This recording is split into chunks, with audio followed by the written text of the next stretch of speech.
صدق اللہ العظیم۔ جزاک اللہ۔ اللہ پاک نور قرآن سے ہم سب کے سینوں کو منور فرمائے، قرآن و سنت کے مطابق اللہ پاک ہمیں اپنی زندگی بسر کرنے کی توفیق عطا فرمائے۔ مدنی چینل کے ناظرین، الحمدللہ پیغام قرآن سیگمنٹ سے ہم فری ہوئے۔ الحمدللہ قرآن پاک کی آیات ہم نے ترجمہ تفسیر کے ساتھ سماعت کی ہیں۔ آئیے اب کلام سنتے ہیں اور پھر انشاءاللہ ٹاپک پر مبلغین سے گفتگو کریں گے۔ ثاقب شاہ صاحب ہمارے ساتھ ہیں۔ شاہ صاحب کون سا کلام سنا رہے ہیں آج آپ ہمیں؟ سیدی اعلیٰ حضرت کا لکھا ہوا بڑا ہی خوبصورت کلام، واہ واہ، ملک خاصے کی بریا۔ کیا بات ہے شاہ صاحب، پچھلے دنوں آپ نے پڑھا تھا، دل جھوم گیا الحمدللہ، ماشاء اللہ۔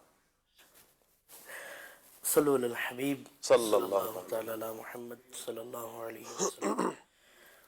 صلی علی نبینا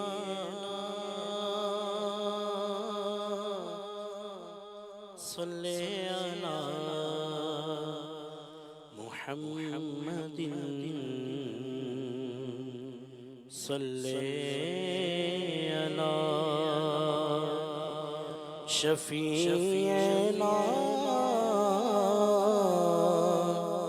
صلی علی محمد۔ وہ جو نہ تھے تو کچھ نہ تھا،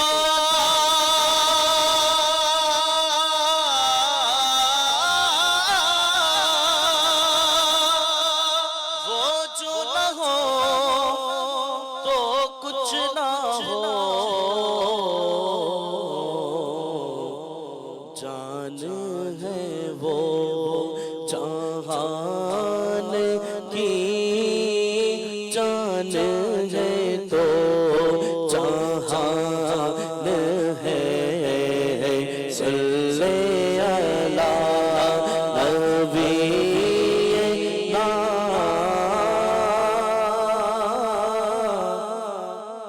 صلی علی محمد۔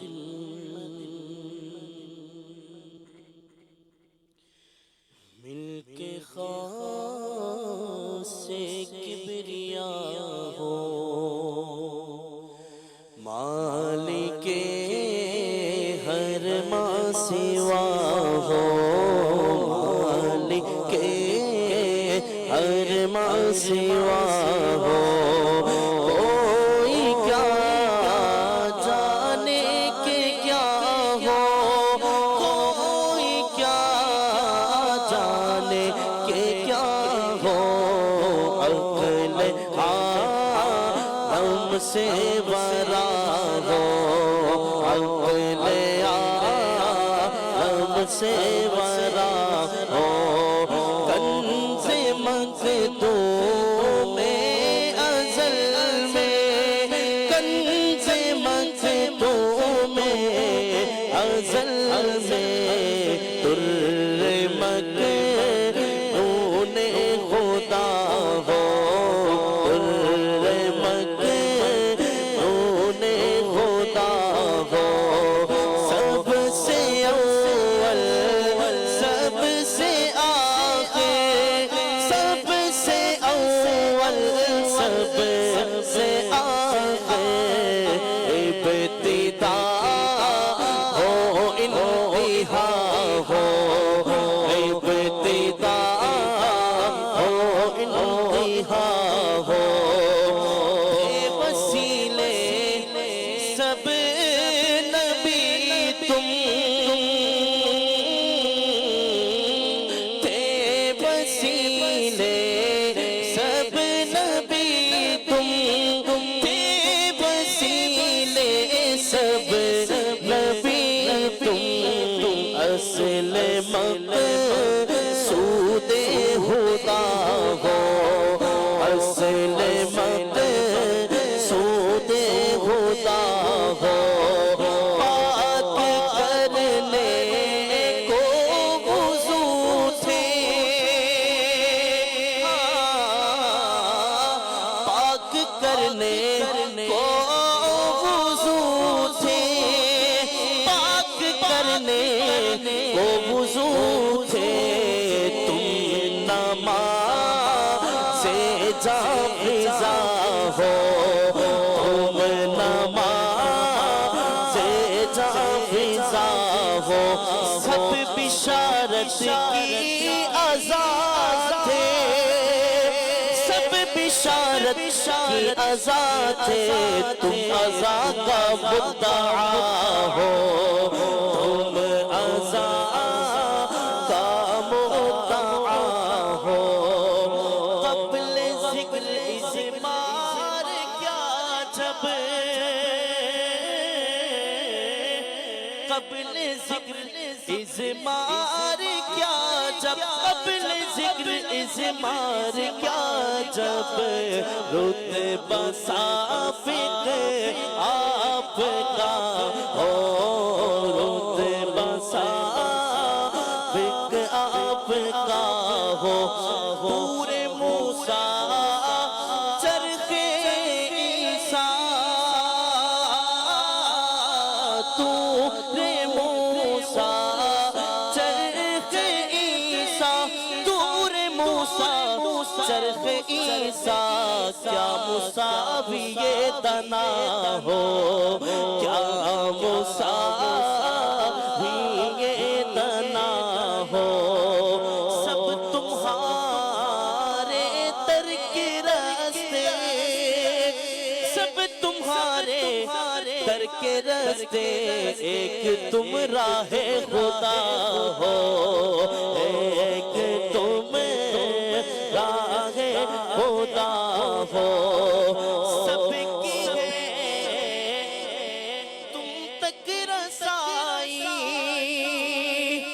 یا رسول اللہ سب کی ہے تم تک رسائی بارگاہ تک تم رسا ہو بارگاہ تک تم رسا ہو وہ کلس روزے کا چمکا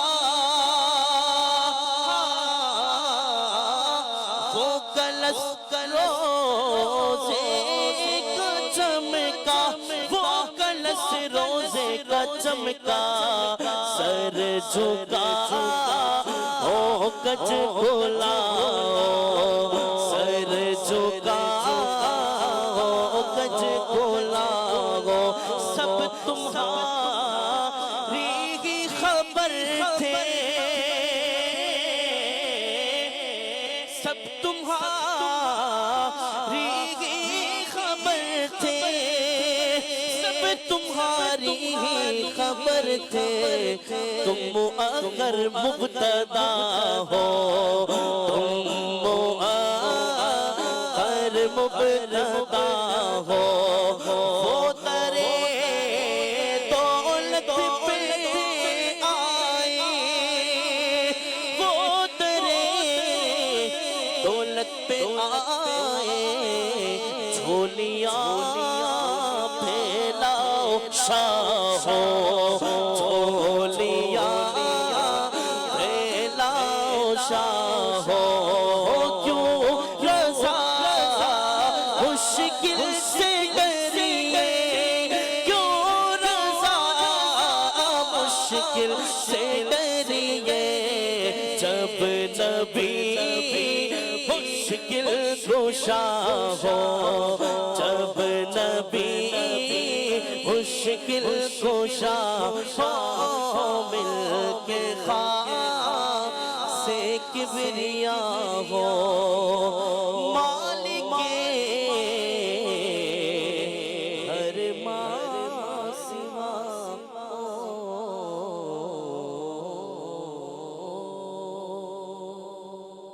واہ واہ کیا بات ہے شاہ صاحب، اللہ پاک آپ کو سلامت رکھے جی، کیا بات ہے۔ صبح صبح پیارے آقا جان عالم صلی اللہ علیہ وسلم کا ذکر سنا جائے، قرآن کی تلاوت سنی جائے، یوں کہ جب اللہ رسول کا ذکر سن کر ہمارے صبح کی ابتدا ہوتی ہے، دن کی ابتدا ہوتی ہے، انشاءاللہ پورا دن ہی خیر و برکت کے ساتھ گزرے گا الحمدللہ رب العالمین۔ مدنی چینل کے جتنے بھی پروگرامز ہیں مدنی چینل کے ناظرین، وہ یوں ہی اللہ اور اس کے رسول کا ذکر، نبی کریم صلی اللہ علیہ وآلہ وسلم کی شریعت مطہرہ کو بیان کرتے ہوئے یہ سلسلے پروگرامز گزرتے ہیں. اللہ ہمیں مدنی چینل کے پروگرامز دیکھنے کی توفیق عطا فرمائے, اور اس نیکی کی دعوت کو آگے میں آپ سے ریکویسٹ کروں گا کہ شیئر بھی کیا کریں. آپ اگر فیس بک یوٹیوب کے ناظرین ہیں تو آپ اس نیکی کی دعوت کو شیئر کریں گے تو بہت سو تک انشاءاللہ ہمارا یہ پیغام, یہ میسیج, یہ نیکی کی دعوت پہنچ جائے گی انشاءاللہ. آج کا ٹاپک حضرت سیدنا امیر معاویہ رضی اللہ تعالی عنہ ہے. انشاءاللہ اس ٹاپک پر ہم مبلغین سے گفتگو کریں گے. آپ کیا کہنا چاہیں گے اس ٹاپک پر مبلغین سے؟ آپ ضرور کال کیجئے, آپ ایس ایم ایس بھی کر سکتے ہیں. اگر آپ فیس بک یوٹیوب کے ناظرین ہیں تو آپ کمنٹس بھی کر سکتے ہیں, انشاءاللہ آپ کے کمنٹس کو بھی لیا جائے گا. میں ایک مرتبہ پھر عرض کر دوں انشاءاللہ 9 سے 9:15 کے درمیان مفتی کفیل صاحب ہمیں جوائن کریں گے انشاءاللہ عز و جل. آپ کے جو شرعی سوالات ہوں گے آپ ضرور سوال کریں. کال کے ذریعے بھی آپ سوال کر سکتے ہیں, ایس ایم ایس بھی کر سکتے ہیں, اور کمنٹس بھی کر سکتے ہیں. انشاءاللہ آپ کے شرعی سوالات کو بھی لیا جائے گا. جن عاشقان رسول کے سوالات ہم لاسٹ ٹائم نہیں لے سکے وقت کی قلت کی باعث, تو آپ آج ضرور میسیج کر دیجئے, کمنٹس کر دیجئے. انشاءاللہ آج آپ کے سوالات کو شروع میں ہی, ابتدا میں ہی شامل کر لیا جائے گا. جیسے ہی مفتی صاحب آئیں گے تو آپ کے سوالات ہم لے لیں گے. ابتداً حضرت امیر معاویہ رضی اللہ تعالیٰ عنہ کا تعارف کچھ لے لیتے ہیں. عمران بھائی کچھ تعارف ارشاد فرمائے حضرت امیر معاویہ رضی اللہ تعالیٰ عنہ کا, پھر مزید آگے چلتے ہیں انشاءاللہ. بسم اللہ الرحمن الرحیم. حضرت سیدنا امیر معاویہ رضی اللہ تعالیٰ عنہ خال المسلمین, تمام مسلمانوں کے ماموں, نبی پاک صلی اللہ علیہ وسلم کے پیارے صحابی, کاتب وحی آپ رضی اللہ تعالیٰ عنہ ہیں. حضرت امیر معاویہ رضی اللہ تعالیٰ عنہ کی شان بڑی بلند و بالا ہے. اللہ رب العالمین نے بڑی شانیں آپ کو عطا فرمائی ہیں. آپ کی شان میں 2 قسم کی احادیث ہیں. قرآن کو بھی دیکھا جائے تو قرآن میں مطلقاً صحابہ کی فضیلت کو بیان کیا گیا, اور صحابہ میں سبھی صحابہ ہیں. وَكُلًّا وَعَدَ اللَّهُ الْحُسْنَى, ہر ایک سے اللہ رب العالمین نے جنت کا وعدہ فرمایا ہے. اس لیے تو ہمارے شیخ نے ہمیں نعرہ دیا ہے کہ ہر صحابی نبی جنتی جنتی. ہمارے تو نعرے میں قرآن و حدیث کی ترجمانی ہوا کرتے ہیں. اچھا, اس کے بعد پھر خاص طور پر حضرت امیر معاویہ رضی اللہ تعالیٰ عنہ کی شان میں واضح طور پر بھی کچھ احادیث موجود ہیں, اور کچھ احادیث ایسی ہیں کہ جو مطلقاً صحابہ کی فضیلت پر مشتمل ہیں, اور صحابہ میں حضرت امیر معاویہ رضی اللہ تعالیٰ عنہ بھی ہیں. تو اس طرح آپ کی شان کو اللہ رب العالمین نے آپ کو عطا فرمایا. اچھا, اسی طرح حضرت امیر معاویہ رضی اللہ تعالیٰ عنہ بڑے خوبصورت, حسین و جمیل, اور آپ دراز قد تھے, اور اللہ رب العالمین نے آپ کو حسن و جمال بھی عطا فرمایا. حضرت امیر معاویہ رضی اللہ تعالیٰ عنہ کی جو ولادت ہے وہ عقائد عالم صلی اللہ علیہ وسلم کے اعلان نبوت سے 5 سال پہلے ہوئی. اور حضرت امیر معاویہ رضی اللہ تعالیٰ عنہ کے اسلام لانے کا جو واقعہ ہے فرمائیے گا, حضرت امیر معاویہ رضی اللہ تعالیٰ عنہ صلح حدیبیہ کے موقع پر آپ کہتے ہیں کہ نبی کریم علیہ السلام کو دیکھ کر عقائد عالم صلی اللہ علیہ وسلم پر ایمان میرے دل میں آ چکا تھا, مگر میں خوف کی وجہ سے اپنے ایمان کو چھپائے رکھا. اور پھر جب فتح مکہ کا وقت آیا تو فتح مکہ کے موقع پر حضرت امیر معاویہ رضی اللہ تعالیٰ عنہ نے اپنے اسلام کو ظاہر فرمایا. یہ حضرت امیر معاویہ رضی اللہ تعالیٰ عنہ کی شان ہے. حضرت امیر معاویہ خال المسلمین کیسے ہیں, مسلمانوں کے ماموں کیسے ہیں, کہ حضرت امیر معاویہ رضی اللہ تعالیٰ عنہ کی سگی بہن حضرت ام حبیبہ رضی اللہ تعالی عنہ یہ حضور جان عالم صلی اللہ علیہ وسلم کے نکاح مبارک میں تھی, یعنی ام المؤمنین ہے حضرت ام حبیبہ رضی اللہ تعالی عنہ.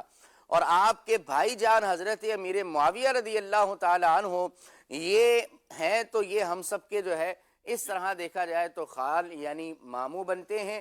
نبی پاک صلی اللہ علیہ وسلم نے آپ کو بڑی بشارتیں عطا فرمائی ہیں. عقائد عالم صلی اللہ علیہ وسلم ایک مرتبہ کاشانہ اقدس میں تشریف لائے تو دیکھا کہ حضرت امیر معاویہ رضی اللہ تعالیٰ عنہ بھی گھر پر ہیں.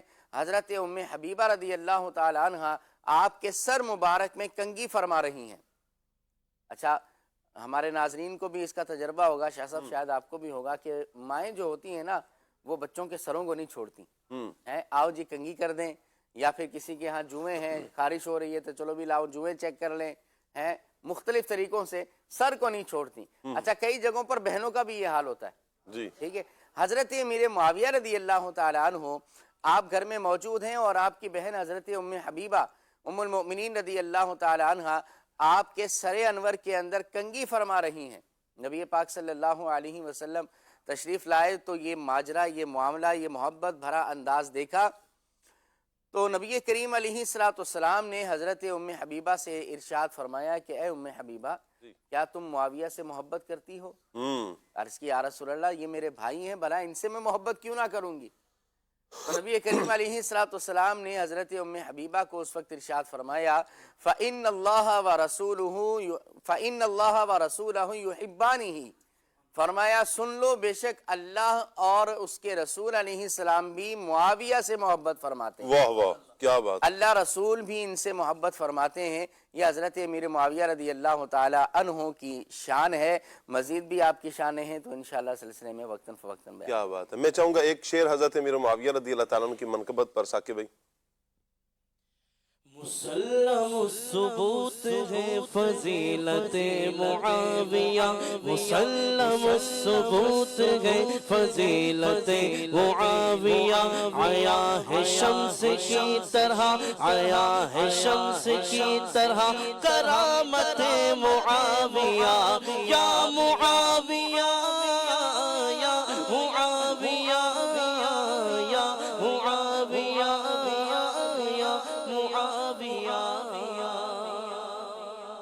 کیا بات ہے۔ اللہ پاک حضرت امیر معاویہ رضی اللہ تعالیٰ عنہ جو صحابی رسول ہیں، خال المسلمین ہیں، رازدار رسول ہیں، کاتب وحی ہیں، سبحان اللہ، ان کے فیضان سے اللہ پاک ہمیں ہماری نسلوں کو مستفیض فرمائے، سبحان اللہ۔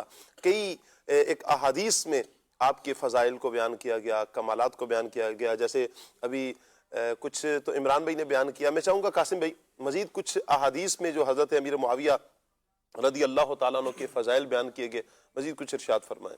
بسم اللہ الرحمن الرحیم۔ کاتب وحی، خال المؤمنین، امیر المؤمنین، صاحب علم و حلم، حضرت امیر معاویہ رضی اللہ تعالیٰ عنہ وہ ہستی ہیں کہ جو خود بھی صحابی ہیں اور ان کے والد حضرت ابو سفیان رضی اللہ تعالیٰ عنہ بھی صحابی ہیں۔ حضرت امیر معاویہ کی بہن ام حبیبہ بھی صحابیہ ہیں اور حضور جان عالم صلی اللہ تعالیٰ علیہ وآلہ وسلم کی زوجہ محترمہ ہیں اور مومنین کی ماں یعنی ام المؤمنین ہیں۔ وہ حضرت امیر معاویہ رضی اللہ تعالیٰ عنہ جنہیں یہ بھی فضیلتیں حاصل ہیں کہ خود بھی صحابی، والد بھی صحابی، بہن بھی صحابیہ، ان کے فضائل احادیث مبارکہ میں مذکور ہیں۔ احادیث میں حضرت امیر معاویہ رضی اللہ تعالیٰ عنہ کی فضیلت آئی ہے۔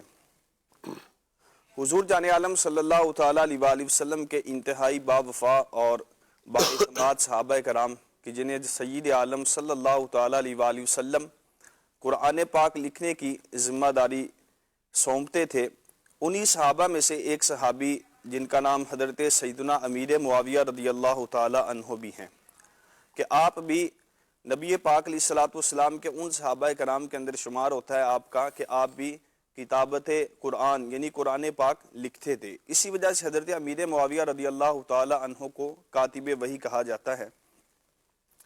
المعجم الاوسط کی حدیث پاک ہے کہ حضرت عبداللہ بن عباس رضی اللہ تعالی عنہ فرماتے ہیں کہ ایک دن حضرت جبرائیل علیہ السلام حضور جان عالم صلی اللہ تعالی علیہ وآلہ وسلم کی بارگاہ کے اندر حاضر ہوئے اور عرض کیا کہ یا رسول اللہ صلی اللہ علیہ وآلہ وسلم معاویہ کو میرا سلام کہیے کیونکہ یہ قرآن پاک اور وحی کے امین ہیں۔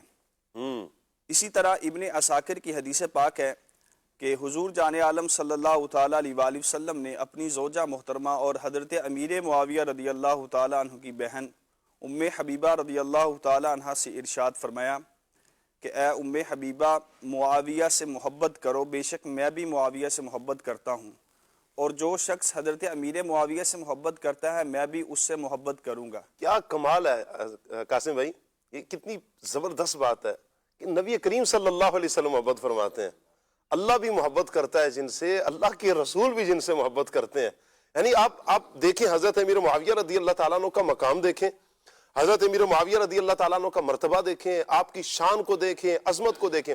ایک ہوتا ہے نا قاسم بھائی کہ ہم کسی سے محبت کریں، ہم بندے ہیں نا، اللہ کے بندے، ہمارا تو کام ہی بندگی کرنا ہے، ہمارا کام ہی محبت کرنا ہے، ہم رسول اللہ صلی اللہ علیہ وسلم کی امتی ہیں، ہمارا تو کام ہی یہ ہے کہ ہم نے حضور سے محبت کرنی ہے۔ کمال تو یہ ہے نا، معراج تو بندے کی یہ ہے کہ جب اللہ بھی محبت کر رہا ہے، اللہ کا رسول بھی محبت فرما رہا ہے۔ حضرت امیر معاویہ رضی اللہ تعالیٰ عنہ کا یہ مقام ہے، یہ مرتبہ ہے۔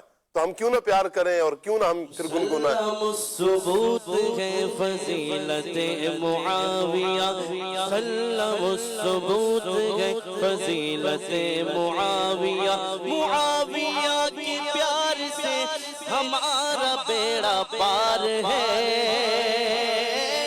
معاویہ کے پیار سے ہمارا بیڑا پار ہے، گناہ بخشوائے گی شفاعت معاویہ، گناہ بخش کی شفاعت معاویہ، گناہ بخشوائے گی شفاعت معاویہ، یا معاویہ یا معاویہ یا معاویہ یا معاویہ یا معاویہ یا معاویہ یا معاویہ یا معاویہ، وہ جس سے روٹھ جائے تو رسول اس سے روٹھ جائے، وہ جس سے روٹھ جائے تو رسول اس سے روٹھ جائے، نبی سے اس طرح کی ہے قرابت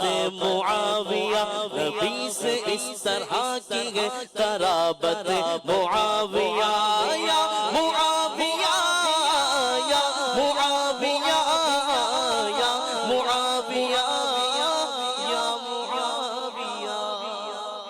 واہ واہ کیا بات. ابھی کچھ دیر پہلے میں نے کہا تھا کہ ہمارے تو اشعار، ہمارے تو نعرے ہی قرآن و حدیث کی ترجمانی ہوتے ہیں. بے شک. اب یہ جو شعر انہوں نے پڑھا ہے وہ جس سے روٹھ جائے کیا ہے؟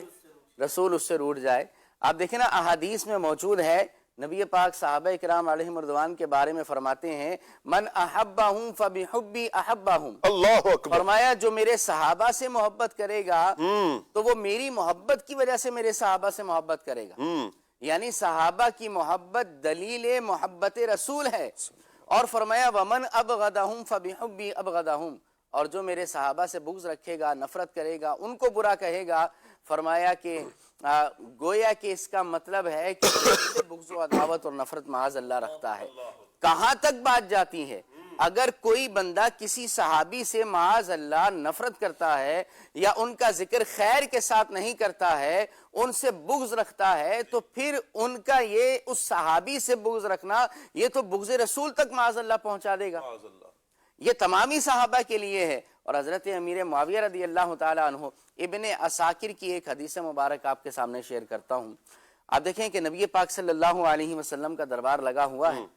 آپ کے صحابہ میں آپ کے حضرت ابو بکر صدیق رضی اللہ تعالی عنہ موجود ہیں، حضرت عمر فاروق اعظم رضی اللہ عنہ آپ کے سامنے موجود ہیں، اس کے بعد تیسرے حضرت امیر معاویہ رضی اللہ تعالی عنہ بھی موجود ہیں، اور یہ تینوں صحابہ موجود ہوتے ہیں. اتنے میں حضرت عثمان غنی بھی ہوتے ہیں. یہ چار صحابہ موجود ہوتے ہیں، حضرت ابو بکر، حضرت عمر، حضرت عثمان اور حضرت امیر معاویہ. یہ چار صحابہ حضور کے دربار میں بیٹھے ہیں.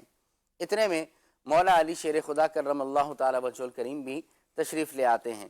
عقائد عالم صلی اللہ علیہ وسلم نے حضرت مولا علی کرم اللہ وجہ الکریم کے آنے پر ارشاد فرمایا کہ اے امیر معاویہ کیا تم علی سے محبت رکھتے ہو؟ عرض کی یا رسول اللہ کیوں نہیں، یہ تو میری جان ہے. ہے جی، میں تو ان سے محبت بڑی کرتا ہوں، ان سے بڑی محبت ہے. عقائد عالم صلی اللہ علیہ وسلم نے غیب کی خبر دیتے ہوئے ارشاد فرمایا اے امیر معاویہ اور اے علی، ایک وقت آئے گا کہ تم دونوں کے درمیان کچھ آزمائش ہوگی، کچھ معاملہ ہوگا. یعنی یہ حضور نے پہلے ارشاد فرما دیا، ابن عساکر کے اندر موجود ہے. اچھا، اس کے بعد امیر معاویہ نے عرض کیا یا رسول اللہ اس کے بعد پھر نتیجہ کیا نکلے گا، پھر کیا ہوگا؟ گھبرا گئے نا، ڈر گئے کہ ان کے ساتھ کوئی معاملہ ہوگا، اتنی بڑی ہستی ہیں. اور یقیناً مولا علی شیر خدا کرم اللہ تعالی وجہ الکریم کی فضیلت، آپ کا مرتبہ حضرت امیر معاویہ سے یقیناً بلند و بالا ہے. لیکن حضرت امیر معاویہ بھی صحابی ہیں، ان کی بھی اپنی جگہ پر فضیلت موجود ہے. تو امیر معاویہ رضی اللہ تعالی عنہ نے عرض کیا یا رسول اللہ پھر کیا ہوگا، پھر نتیجہ کیا نکلے گا؟ عقائد عالم صلی اللہ علیہ وسلم نے فرمایا کہ سنو، اللہ رب العالمین اب معاف فرما دے گا، اللہ رب العالمین معافی سے نواز دے گا. تو یہ خبریں تو حضور علیہ جنت کی بشارت بھی اس میں دی گئی. جنت کی بشارت بھی. کیا بات ہے. نبی کریم صلی اللہ تعالی علیہ وآلہ وسلم کے یہ پیارے صحابی ہیں. ویسے تو سارے کے سارے صحابہ وَقُلْ لَوْ وَعَدَ اللَّهُ الْحُسْنَى، اس کی مصداق ہے سارے صحابہ اللہ، کہ اس آیت مبارکہ کے مصداق ہیں جن سے اللہ نے جنت کے وعدے فرمائے، حسنہ کے وعدے فرمائے، رضی اللہ عنہم ورضوا عنہ، اللہ ان سے راضی ہے، یہ اللہ سے راضی ہیں۔ یہ سعادتیں، یہ شانیں، یہ منزلتیں، یہ مقام، یہ مرتبہ کن کو حاصل ہے؟ تمام صحابہ اکرام کو حاصل ہے۔ ان تمام صحابہ میں امیر معاویہ بھی شامل ہے۔ تو پھر ہم کیوں نہ کہیں ساکے بھائی جس سے روٹھ جائے تو رسول اس سے روٹھ جائے، وہ جس سے روٹھ جائے تو رسول اس سے روٹھ جائے، نبی سے اس طرح کی ہے قرابت معاویہ، نبی سے اس طرح کی ہے قرابت معاویہ، یا معاویہ یا معاویہ یا معاویہ یا معاویہ یا معاویہ یا معاویہ یا معاویہ یا معاویہ۔ سبحان اللہ سبحان اللہ، دل جھوم رہا ہے صحابی رسول کا تذکرہ کر کے۔ وللہ الحمد، اللہ کا احسان ہے، اللہ پاک کا کروڑا کروڑ کرم کہ اللہ پاک نے ہمیں مسلمانوں کے اس گھرانے میں پیدا فرمایا ہے جہاں صحابہ کے تذکرے جھوم جھوم کر ہوتے ہیں، اہل بیت اطہار کے تذکرے خوشی سے کیے جاتے ہیں، جہاں اولیاء کا ذکر ادب سے کیا جاتا ہے، احترام سے کیا جاتا ہے۔ سبحان اللہ۔ اور پھر کیوں نہ عاشقوں کے دل جھومے۔ یہ وہ مبارک ہستیاں ہیں کہ جنہیں نسبت نبی کریم صلی اللہ علیہ وسلم سے حاصل ہوئی ہے، اور نبی کریم صلی اللہ علیہ وسلم سے نسبت یہ ایک عاشق ہی سمجھ سکتا ہے نا کہ جو نبی پاک کا دیوانہ ہے، حضور سے محبت کرنے والا ہے، اسے پتا ہے کہ حضور کی نسبتوں کا خیال کتنا رکھنا ہے، حضور سے نسبت رکھنے والی چیزوں کا احترام۔ نسبت تو کسی چیز کے ساتھ ہو جائے، لا اقسم بہذا البلد وانت حل بہذا البلد، تو یہ مکہ پاک کی جو قسموں کو یاد کیا گیا۔ مکہ پاک بڑا عظمتوں والا، بڑا احترام والا، بڑی شان ہے مکہ پاک کی، لیکن اس قسم ارشاد فرمانے کی وجہ کیا ہے؟ خود اللہ پاک نے ارشاد فرمایا کہ وَأَنْتَ حِلٌّ بِهَذَا الْبَلَدِ، آپ اس شہر میں ہو نا، اس وجہ سے تو ہم مکہ پاک کی قسمیں یاد فرما رہے ہیں۔ حتیم ہے، مطاف ہے، خانہ کعبہ ہے، وہاں پہ انبیاء کرام کے مزارات ہیں، صفا ہے، مروہ ہے، زمزم ہے، سب کچھ اپنی جگہ پر، لیکن قسم یاد کرنے کی وجہ کیا ہے؟ وَأَنْتَ حِلٌّ بِهَذَا الْبَلَدِ، آپ کو نسبت، اس مکے کو نسبت آپ سے ہوئی ہے۔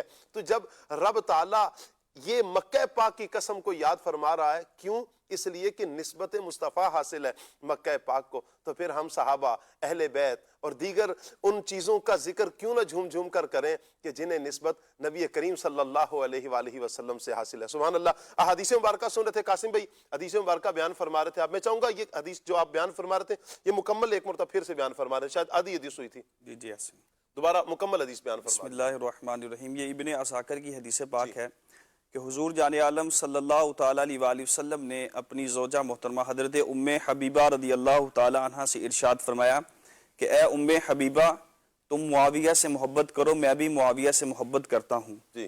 اور پھر سرکار علیہ الصلوۃ والسلام نے ارشاد فرمایا کہ جو شخص امیر معاویہ سے محبت کرے گا میں بھی اس سے محبت کروں گا۔ اور پھر حضور صلی اللہ تعالیٰ علیہ وآلہ وسلم نے فرمایا کہ جبرائیل علیہ السلام بھی معاویہ سے محبت کرتے ہیں اور میکا علیہ السلام بھی معاویہ سے محبت کرتے ہیں۔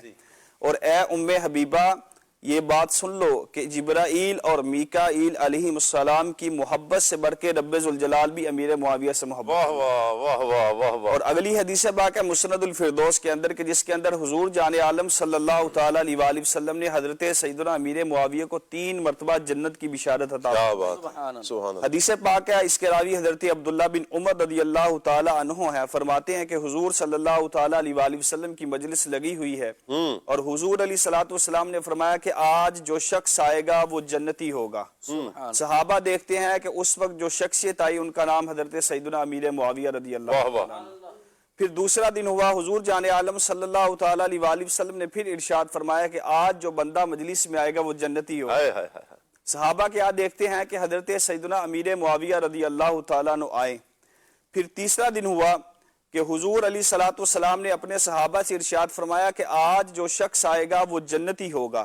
صحابہ کیا دیکھتے ہیں، سبحان اللہ، تیسرے دن بھی حضرت سیدنا امیر معاویہ رضی اللہ تعالیٰ عنہ مجلس کے اندر حاضر ہوئے۔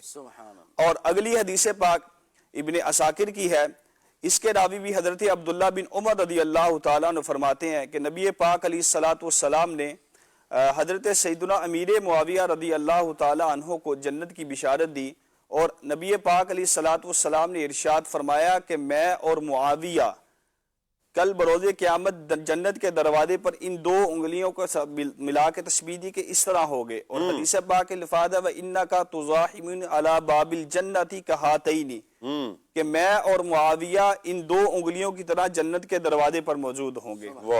اسی لیے تو ہم حضرت سیدنا امیر معاویہ رضی اللہ تعالیٰ عنہ سے محبت کرتے ہیں، بلکہ تمام صحابہ سے محبت کرتے ہیں کہ نبی پاک علیہ الصلاۃ والسلام نے بہت ہی پیارے فضائل اپنے صحابہ کے بارے میں ارشاد فرمائے، اور جزوی طور پر علیحدہ طور پر حضرت امیر معاویہ رضی اللہ تعالیٰ عنہ کے بہت زیادہ فضائل ہیں۔ یہ تو آپ کے سامنے چند احادیث بیان کی، اس کے علاوہ دعوت اسلامی کی بھی کتابیں موجود ہیں، مکتبۃ المدینہ سے شائع فضائل سیدنا امیر معاویہ رضی اللہ تعالیٰ عنہ، اس کے اندر آپ مطالعہ کریں تو حضرت امیر معاویہ کی سیرت کے متعلق الگ سے مختلف باب باندھے گئے ہیں، مختلف تفصیل بیان کی گئی ہیں ان کی پوری حیات زندگی کی۔ رب ذوالجلال ہمیں تمام صحابہ کی بادب بنا کے رکھے، اور حضرت سیدنا امیر معاویہ سے بھی محبت کرنے کی توفیق عطا فرمائے۔ کیا بات ہے، آمین آمین۔ یہاں عمران بھائی، نبی کریم صلی اللہ تعالیٰ علیہ وآلہ وسلم کا ایک بڑا پیارا وصف حضور کا بھی بیان ہوا نا۔ حضور کی شانیں تو وراء الورا ہیں، عقل انسانی میں کہاں سما سکتی ہیں۔ 3 دن لگاتار نبی کریم علیہ السلام نے جنت کی بشارت دی ہے، یہ علم غیب نہیں ہے؟ سبحان اللہ، مالک جنت ہے نا، مالک جنت کو پتا ہے کہ کون کون اس میں جائے گا۔ حضور علیہ الصلوۃ والسلام تو ایمان سے واقف ہے نا، نہ کسی کے رقص پہ طنز کر، نہ کسی کے غم کا مذاق اڑا، جسے چاہے جیسے نواز دے، یہ مزاج عشق رسول ہے۔ سبحان اللہ۔ نبی پاک علیہ الصلوۃ والسلام کی شان تو یہ ہے نا، حضور علیہ السلام نے فرمایا لا یخفی علی رکوعکم ولا خضوعکم، فرمایا کہ تمہارا تو خشوع و خضوع بھی مجھ پر پوشیدہ نہیں ہے۔ حالانکہ خشوع و خضوع یہ جو ہے اپنا دل کی کیفیت ہے جی۔ تو حضور علیہ الصلوۃ والسلام آپ دیکھیں، حضرت عمر رضی اللہ تعالی عنہ کا جو واقعہ ہے بڑی مشہور حدیث پاک میں ہے، نبی پاک علیہ الصلوۃ والسلام نے فرمایا لا یؤمن احدکم حتی اکون احب الیہ من والدہ وولدہ والناس اجمعین، فرمایا تم میں سے کوئی بندہ بھی اس وقت کامل مسلمان نہیں ہو سکتا جب تک کہ مجھے اپنے مال سے، اپنی اولاد سے، اپنے گھر والوں سے اور تمام لوگوں سے زیادہ اور اپنے آپ سے زیادہ مجھے پیار نہ کرے۔ حضرت عمر نے کہا کہ یا رسول اللہ، آپ مجھے ہر ایک چیز سے زیادہ پیارے ہیں الا نفسی، سوائے اپنی جان کے۔ نبی کریم علیہ الصلوۃ والسلام نے فرمایا اے عمر، تمہارا ایمان ابھی تک کامل نہیں ہوا ہے، کامل نہیں ہے۔ فوراً ہی حضرت عمر عرض کرتے ہیں یا رسول اللہ، اب میرے دل کی کیفیت ایسی ہے کہ میں یہ دل میں محسوس کر رہا ہوں کہ آپ مجھے میری جان سے بھی زیادہ عزیز ہیں۔ واہ واہ۔ تو حضور علیہ السلام نے اس پر فرمایا الان یا عمر، اے عمر اب تمہارا ایمان مکمل، کیا بات ہے، اب ایمان کامل ہوا۔ مفتی احمد یار خان نعیمی رحمۃ اللہ تعالی علیہ نے اس کی شرح میں بڑا پیارا کلام فرمایا۔ آپ نے لکھا کہ دیکھیں ابھی تو حضرت عمر کہتے ہیں کہ آپ میری جان سے زیادہ عزیز نہیں ہیں، اور ابھی دم زدن میں فوراً یکدم کہتے ہیں کہ آپ مجھے جو ہے میری جان سے زیادہ عزیز ہیں۔ اس کا کیا؟ فرمایا اس کا مطلب یہ ہے کہ نبی پاک صلی اللہ علیہ وسلم کا قبضہ دلوں پر بھی ہے، جس کے دل کو جیسے چاہے موڑ دیں، چاہے جو ہے آپ اس کا رخ کر دیں۔ حضرت عمر کے دل پر بھی حضور علیہ السلام کا قبضہ تھا، اور جب دیکھا نا کہ یہ اس طرح فرما رہے ہیں تو حضور علیہ السلام نے ان کے دل کی دنیا کو ہی زیر و زبر کر دیا، دل کی دنیا کو بدل دیا۔ تو جو نبی علیہ الصلوۃ والسلام ایسے علم والے ہیں کہ دلوں کے حالات بھی ان پر پوشیدہ نہیں ہیں، تو کیا ان پر یہ پوشیدہ ہوگا کہ کون جنت میں جائے گا کون نہیں جائے گا؟ کیا بات، مالک جنت ہیں جی، وہ تو جس کو چاہے جنت عطا فرما دیں۔ حضور علیہ السلام اپنے صدقے ہمیں بھی جنت عطا فرمائے۔ تو بہرحال حضرت امیر معاویہ رضی اللہ تعالی عنہ کے حوالے سے بات چل رہی ہے، نبی پاک صاحب الاولاق صلی اللہ علیہ وآلہ وسلم۔ یہاں پر چاہوں گا ثاقب بھائی سے نبی کریم صلی اللہ علیہ وسلم کے علم پر ایک شعر سن لیتے ہیں نا، علم جو ہو چکا ہے جو ہوگا حضور جانتے ہیں، تیری عطا سے خدایا حضور جانتے ہیں۔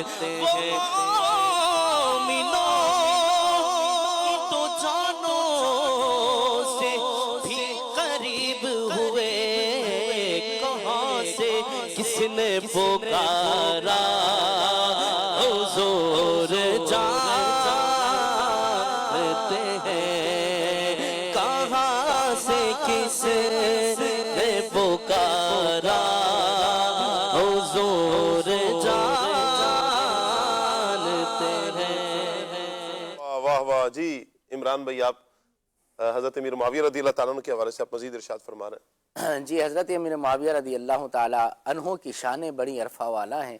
نبی پاک صلی اللہ علیہ وسلم کی آپ سے بڑی محبت اور یہ بھی نبی پاک علیہ السلام سے بڑی محبت فرمانے والے ہیں. حضرت امیر معاویہ رضی اللہ تعالی عنہ کا ذکر صرف ہم آج ہی نہیں کر رہے. حضرت امیر معاویہ رضی اللہ تعالی عنہ کا ذکر خیر ہمارے اسلاف بھی کرتے رہے ہیں. واہ واہ.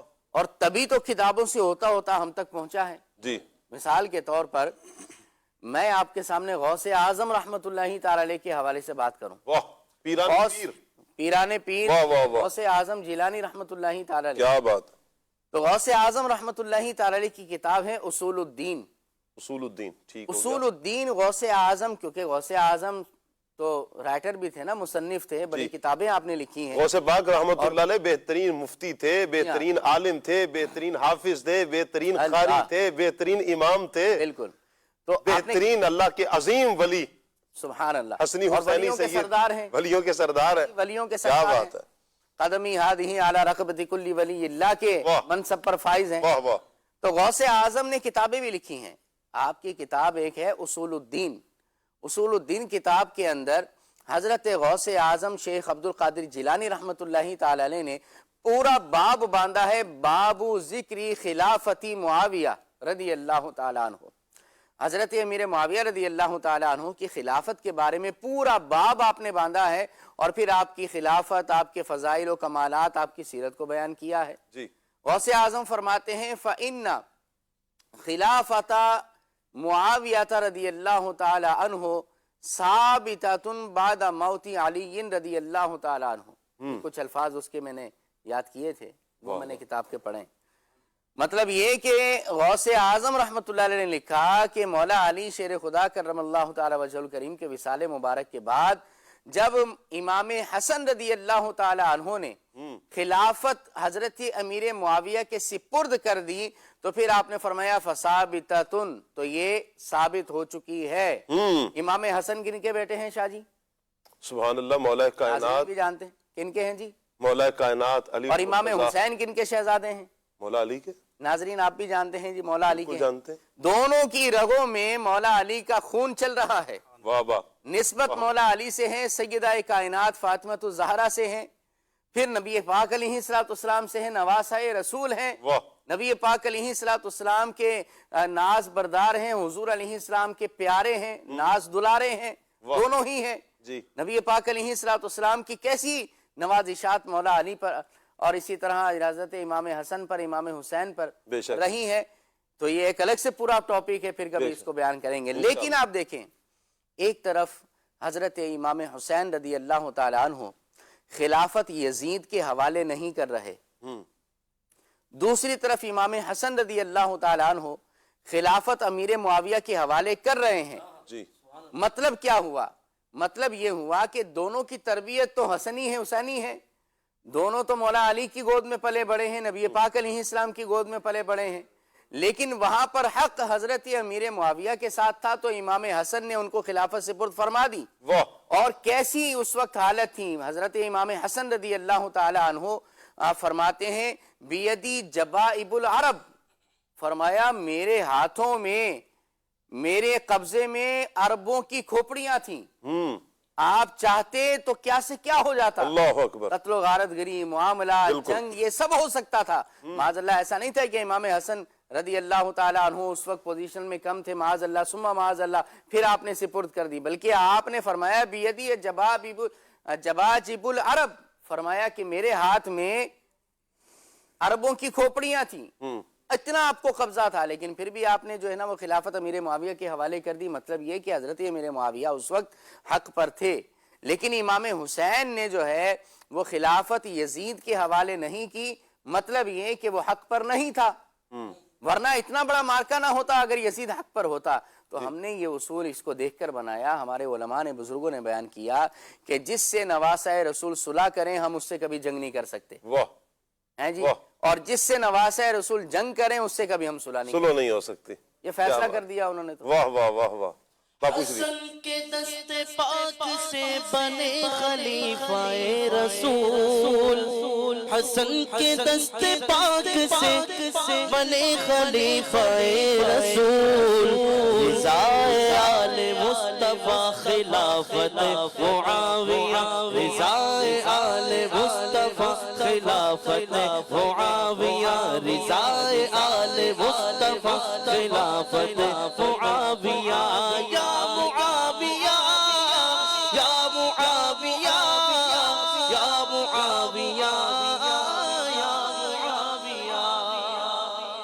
جس غوث پاک رحمت اللہ تعالی علیہ نے ہمیں یہ پیارا ستھرا عقیدہ عطا فرمایا ہے, تو باپو کیوں نہ ہم پھر شاہ صاحب غوث پاک کی منقبت میں بھی ایک شعر. علوی فصل بطولی گلشن, نبوی میں علوی فصل بطولی گلشن, حسنی پھول حسینی ہے مہکنا تیرا, حسنی پھول حسینی ہے مہکنا تیرا. کیا دبے جس پہ حمایت کا ہو پنجا تیرا, شیر کو خطرے میں لاتا نہیں کوتا تیرا, شیر کو خطرے میں لاتا نہیں کوتا تیرا. واہ واہ واہ واہ, سبحان اللہ. ہمارے اسلاف, ہمارے بزرگان دین جن کو ہم فالو کرتے ہیں, جن کی ہم اقتداء کرتے ہیں, اتباع کرتے ہیں, جنہوں نے قرآن و سنت کا نچوڑ بڑے آسان پیرائے میں ہمارے سامنے رکھا ہے, ان بزرگان دین کی بات کرنا, ان کا فیض اسی طرح تو ہمیں مل رہا ہے کہ ہمارے عقیدے سلامت ہیں, ہمارا ایمان سلامت ہے. اللہ بزرگان دین کا صدقہ ہم سب کا ایمان سلامت رکھے, اور تمام کے تمام صحابہ کرام کا ادب نصیب فرمائے, تمام صحابہ کرام کا احترام نصیب فرمائے, ان سے پیار اور محبت اللہ پاک ہمیں عطا فرمائے, اور یوں ہی ہماری زندگی صحابہ و اہل بیت کی محبت میں بسر ہوتی جائے. حضرت امیر معاویہ رضی اللہ تعالیٰ عنہ کی شان و عظمتوں کو کیا کوئی سمجھے, سبحان اللہ کے جو اتنی پیاری ہستی ہیں جن کے فضائل جہاں پر بیان بھی ہو رہے ہیں. ایک اور بڑا کمال حاصل ہے قاسم بھائی کہ یہ دعائے مصطفیٰ بھی نے کہا جاتا ہے کہ یہ دعائے مصطفیٰ بھی ہیں. یہ کیا معاملہ ہے, ارشاد فرمائیں. بسم اللہ الرحمن الرحیم. جامع الترمذی کی حدیث پاک ہے کہ جس کے اندر نبی پاک علیہ الصلوۃ والسلام نے اپنے بڑی پیارے صحابی حضرت سیدنا امیر معاویہ رضی اللہ تعالی عنہ کو ہدایت کی دعا دی.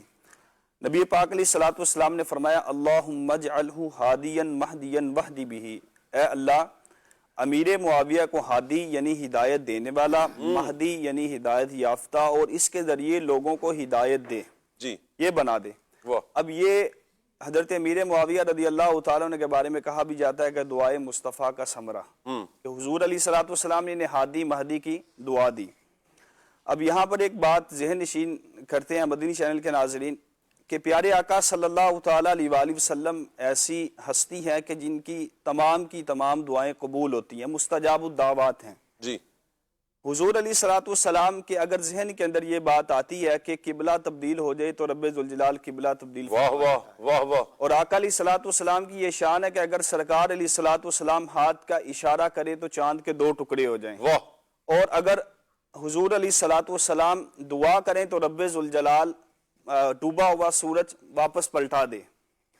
اب حضور علیہ الصلوۃ والسلام کی یہ شان کہ وہ رب ذوالجلال جو اپنے محبوب کے اشاروں کی اتنی قدر کر رہا ہے, تو جو آقا علیہ الصلوۃ والسلام کی زبان سے نکلے ہوئے الفاظ اس کی کیسی قدر ہوگی. امام اہل سنت امام عشق و محبت اعلیٰ حضرت رحمۃ اللہ تعالی علیہ اس لیے تو لکھتے ہیں کہ اجابت نے جھک کر گلے سے لگایا, اجابت نے جھک کر گلے سے لگایا, بڑی جب ناز سے دعائے محمد, اجابت کا صحرا عنایت کا جوڑا, دلہن بن کے نکلی دعائے محمد صلی اللہ علیہ وسلم. مدنی چینل کے ناظرین, یہ جو حدیث پاک بیان ہوئی کہ اللہ تبارک و تعالی حضرت امیر معاویہ کو ہادی اور مہدی بنائے, یہاں پر یہ بات ذہن نشین رکھے کہ علماء کرام نے لوگوں کی 3 قسمیں کی ہیں. جی. پہلے وہ لوگ کہ جو ہدایت یافتہ ہیں، یعنی خود تو ان کو ہدایت ملی ہے لیکن وہ دوسروں کو ہدایت نہیں دیتے. مطلب مثلا ایسے نیک گمنام لوگ جو غاروں کے اندر چھپ کر عبادت کرتے ہیں، بالکل گمنامی کی زندگی بسر کر رہے ہوتے ہیں، وہ خود تو اللہ کی عبادت کرتے ہیں، ہدایت پر ہوتے ہیں لیکن دوسروں کو ہدایت نہیں دیتے. اور علماء نے دوسری قسم وہ بیان کی جو دوسروں کو تو ہدایت دیتے ہیں لیکن خود ہدایت پر نہیں ہوتے، ان کو درس و بیان نیکی کی دعوت تو دے رہے ہوتے ہیں لیکن خود گناہ گار ہوتے ہیں. جی. اور تیسری قسم کہ جو خود بھی ہدایت پر ہوتے ہیں اور لوگوں کو ہدایت کی دعوت بھی دیتے ہیں، اور یہ ہدایت کا سب سے افضل اور اعلیٰ مرتبہ ہے. اور یہی دعا نبی پاک علیہ الصلوۃ والسلام نے جناب حضرت سیدنا امیر معاویہ رضی اللہ تعالی عنہ کو دی. حضور علیہ الصلوۃ والسلام کی اس دعا پر عظیم محدث علامہ ابن حجر عسقلانی رحمۃ اللہ تعالی علیہ فرماتے ہیں، ایک بڑا ہی پیارا ایمان فروز نقطہ بیان کرتے ہیں کہ نبی پاک علیہ الصلوۃ والسلام کی زندگی کا اگر مطالعہ کرتے ہیں کہ حضور علیہ الصلوۃ والسلام نے جتنی زندگی گزاری، حضور کے پاس صحابہ کا آنا جانا، مجلسیں لگنی، حضور علیہ الصلوۃ والسلام کے پاس صحابہ آتے تھے اور اسلام کی تعلیم حاصل کرتے تھے. جی. اب حضور علیہ الصلوۃ والسلام نے مختلف مواقع پر مختلف صحابہ کو دعاؤں سے نوازا. جیسے حضرت عبداللہ بن عباس رضی اللہ تعالیٰ عنہ ایسے صحابی ہیں کہ حضور علیہ الصلوۃ والسلام نے فرمایا اللہم علمہ الکتاب، اے اللہ ابن عباس کو کتاب یعنی قرآن کا علم عطا فرما. جی. اسی طرح دوسرے صحابہ کو بھی حضور علیہ الصلوۃ والسلام نے دعائیں دی، جیسا کہ حضرت حکیم بن حزام رضی اللہ تعالیٰ عنہ، ان کے بارے میں حضور علیہ الصلوۃ والسلام نے ان کو تجارت کی دعا عطا فرمائی کہ ان کی یہ کرامت تھی کہ حضور کی اس دعا کی برکت سے ان کو کبھی بھی تجارت سے نقصان نہیں ہوتا تھا. اب سوال انہوں نے یہ قائم کیا علامہ ابن حجر عسقلانی رحمۃ اللہ تعالیٰ علیہ نے کہ حضور نے صحابہ کرام کو دعائیں دیں لیکن حضرت امیر معاویہ رضی اللہ تعالیٰ عنہ کو یہ ہی دعا کیوں دی کہ اللہم اجعلہ ہادیا مہدیا واہدی بہ، کہ اے اللہ امیر معاویہ کو ہادی اور مہدی اور اس کے ذریعے لوگوں کو ہدایت دینے والا بنا. تو اس کا بڑا ہی پیارا جواب علامہ ابن حجر عسقلانی رحمۃ اللہ تعالیٰ علیہ ارشاد فرماتے ہیں کہ وہ دعا کہ جس کے اندر دنیا اور آخرت کی بھلائی ہو، یا وہ دعا کہ جس کے اندر دنیا اور آخرت کے مراتب موجود ہوں، تو حضور علیہ الصلوۃ والسلام یہ دعا فقط اسی کو عطا فرماتے ہیں جو ان مراتب کا اہل بھی ہو اور اس مراتب کی صلاحیت بھی رکھتا ہو. گویا کہ اس کا مطلب یہ ہوا کہ حضور علیہ الصلوۃ والسلام کو اللہ تبارک و تعالیٰ نے یہ شان عطا فرمائی کہ جس طرح آقا کریم صلی اللہ تعالیٰ علیہ وآلہ وسلم لوگوں کے ظاہر پر واقف ہیں، اسی طرح حضور علیہ الصلوۃ والسلام لوگوں کے باطنی احوال پر بھی واقف ہیں. گویا کہ حضور علیہ الصلوۃ والسلام اللہ تعالیٰ کے عطا کردہ علم کے ذریعے یہ بات جانتے تھے کہ سیدنا امیر معاویہ رضی اللہ تعالیٰ عنہ ہادی اور مہدی بننے کی صلاحیت بھی رکھتے ہیں اور اس مرتبے پر فائز بھی ہو سکتے ہیں. اور یہ جو حضور علیہ الصلوۃ والسلام نے حضرت امیر معاویہ کو ہادی اور مہدی کی دعا دی، مدنی چینل کے ناظرین یہ فقط ایک دعا نہیں بلکہ یہ حضرت امیر معاویہ رضی اللہ تعالیٰ عنہ کے بارے میں حضور کریم صلی اللہ تعالیٰ علیہ وآلہ وسلم کے تاثرات بھی ہیں. ایک تو دعا دی اور دوسرا حضور علیہ الصلوۃ والسلام یہ بات جانتے تھے کہ امیر معاویہ رضی اللہ تعالیٰ عنہ ہادی اور مہدی بننے کی صلاحیت رکھتے ہیں. یہ دعائے مصطفیٰ کا نتیجہ نکلا کہ حضور علیہ الصلوۃ والسلام کے پیارے صحابی حضرت امیر معاویہ ہادی بھی اور مہدی بھی بنے. کیا بات ہے، واہ واہ سبحان اللہ. دعائے مصطفیٰ کی بات چل رہی ہے شاہ صاحب. جی. چاہ رہا ہوں کہ میں بھی اپنا حصہ اس میں ڈال لوں. کیوں نہیں سرکار؟ آپ دیکھیں نا، نبی پاک صلی اللہ علیہ وسلم نے حضرت امیر معاویہ رضی اللہ تعالی عنہ کے لیے دعا کی اللہم اجعلہ ہادیا مہدیا واہدی بہ الناس. فرمایا کہ دعا کی کہ مولا امیر معاویہ کو ہدایت والا بھی بنا دے، ہدایت دینے والا بھی بنا دے، لوگوں کو ان کے ذریعے سے ہدایت بھی عطا فرما. جی. اچھا، بعض روایات میں یوں بھی ملتا ہے نبی پاک علیہ الصلوۃ والسلام نے یوں دعا فرمائی اللہم علمہ الحساب والکتاب وقہ العذاب. اے اللہ امیر معاویہ کو حساب اور کتاب کا علم عطا فرما اور عذاب سے ان کو محفوظ فرما. واہ. میں مختصر اس پر یہ بات کروں گا شاہ صاحب. آپ دیکھیں کہ آج دنیا کے اندر اگر کوئی کسی نیک آدمی سے دعا کروا لینا تو وہ بڑا پراؤڈ فیل کرتا ہے، وہ بڑا فخر کرتا ہے کہ میں نے فلاں بڑے نیک آدمی سے دعا کرا لی، میں نے اپنے پیر صاحب سے دعا کروا لی، میں نے جو ہے وہ فلاں ایک آدمی سے دعا کروا لی، اور پھر باقاعدہ لوگ اس کو فخر کرتے ہوئے اس کو بیان بھی کرتے ہیں کہ آج تو فلاں حضرت سے ملاقات ہوئی اور میں نے حضرت سے دعائیں لی ہیں۔ تو جب ایک مخلوق میں نیک آدمی ہو، امت میں نیک آدمی ہو، اور اس سے لوگ دعائیں کریں تو اس پر پراؤڈ فیل کریں اور اس پر جو ہے وہ فخر محسوس کریں، تو پھر دعائے مصطفیٰ جن کو ملی ہو ان کا حال کیا ہوگا؟ واہ واہ واہ تو واہ، آج امیر معاویہ رضی اللہ تعالی عنہ کی شان کو سمجھنے کے لیے اگر ہم اتنا ہی سمجھ لیں نا کہ یہ دعائے مصطفیٰ کا ثمرہ ہے، واہ کہ یہ دعائے مصطفیٰ واہ واہ، صلی اللہ علیہ وسلم ان کو ملی ہے، تو دعائے مصطفیٰ کا تو پاس کریں۔ کیا بات ہے، نبی پاک علیہ السلام نے ان کے لیے دعا کی ہے، کتنا اس پہ فخر ہونا چاہیے۔ تو یہ نبی پاک علیہ السلام کی دعائیں ہیں، کیا خوب اشعار ہے۔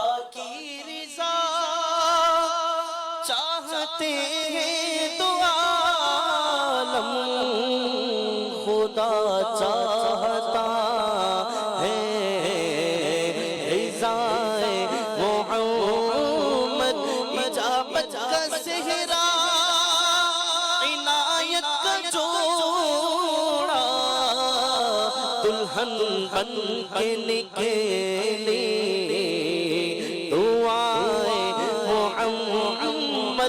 اجابت نے جھک کر گلے سے لگایا، بڑی ناز سے جب دعائے محمد، بڑی ناز سے جب دعائے محمد۔ واہ واہ، سبحان اللہ۔ مدنی چینل کے ناظرین بھی ہمارے ساتھ شامل ہو جائیں، یہاں پر موجود حاضرین بھی شامل ہو جائیں، نعرہ لگا لیتے ہیں، مخلصو با وفا حضرت معاویہ، مخلصو با وفا حضرت معاویہ، با عمل بیریا حضرت معاویہ، جنتی بے شبہ حضرت معاویہ، با خدا با صفا حضرت معاویہ۔ صلو علی الحبیب صلی اللہ تعالی علی محمد صلی اللہ تعالی علیہ وآلہ وسلم۔ مدنی چینل کے ناظرین کی کچھ کالز ہیں، آئیے کال لیتے ہیں۔ میرا سوال ہے کہ حضرت معاویہ کے دور خلافت کی کوئی نمایاں خصوصیات بتائیں۔ ایک کلام کی بھی فرمائش ہے، میری بات بن گئی ہے تیری بات کرتے کرتے۔ کیا بات ہے، کیا بات ہے، بڑا پیارا ایک سوال کیا گیا ہے۔ عمران بھائی آپ کیا فرمائیں گے؟ قاسم بھائی۔ بسم اللہ الرحمن الرحیم۔ حضرت امیر معاویہ رضی اللہ تعالیٰ عنہ کے دور خلافت کے اندر بہت زیادہ انقلابی کارنامے ہوئے۔ واہ، جس طرح کہ حضرت امیر معاویہ رضی اللہ تعالیٰ عنہ کے زمانے میں ایک بہت ہی بڑا فتنہ خوارج کا یہ اٹھا، تو آپ نے اس کی مکمل سرکوبی کی اور اس فتنے کو مکمل طور پر جڑ سے ختم کر دیا۔ اسی طرح سب سے پہلے اپنے دور خلافت کے اندر اسلام کی جو سب سے پہلی باہری فوج تھی، بحری، اس کو آپ عمل کے اندر لے کے آئے، سب سے پہلے آپ نے قائم کیا۔ اسی طرح آپ نے مسلمانوں کی خیر و بھلائی کے لیے مختلف چیزیں مقرر کی، مختلف آبادیوں کے اندر لوگوں کو مقرر کیا، ہر علاقے میں افسر بنا کر، تاکہ وہ لوگوں کی دیکھ بھال کرے اور اس کے بارے میں ان کی ضروریات پورا کرے، اور جو بڑی ضرورت ہے اس کے بارے میں حضرت سیدنا امیر معاویہ رضی اللہ تعالیٰ عنہ کو آگاہ کریں۔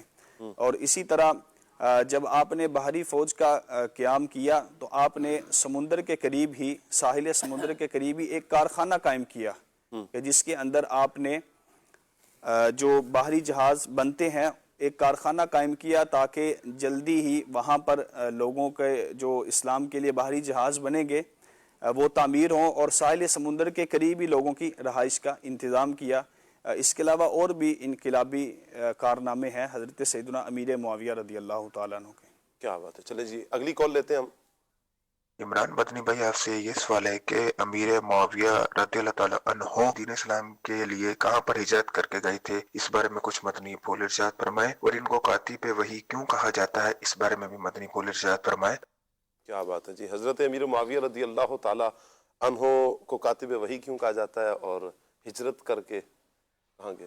حضرت امیر معاویہ رضی اللہ تعالیٰ عنہ کو کاتب وحی اسی لیے کہا جاتا ہے کہ چند صحابہ کرام علیہم رضوان ایسے تھے کہ جن کو نبی پاک صلی اللہ علیہ وسلم نے کتابت وحی کا کام عطا فرمایا تھا، یعنی جو وحی نازل ہوتی ہے تو اسے نبی کریم علیہ الصلوۃ والسلام لکھ لیا کرتے تھے، اور عقائد عالم صلی اللہ علیہ وسلم جب قرآن پاک نازل ہوتا تو صحابہ اسے لکھتے، پھر حضور علیہ الصلوۃ والسلام ارشاد فرما دیتے کہ اس آیت کو فلاں صورت میں ڈال دو، اس آیت کو فلاں میں ڈال دو، اور اس طرح پھر نبی پاک علیہ الصلوۃ والسلام فرمایا کرتے تھے۔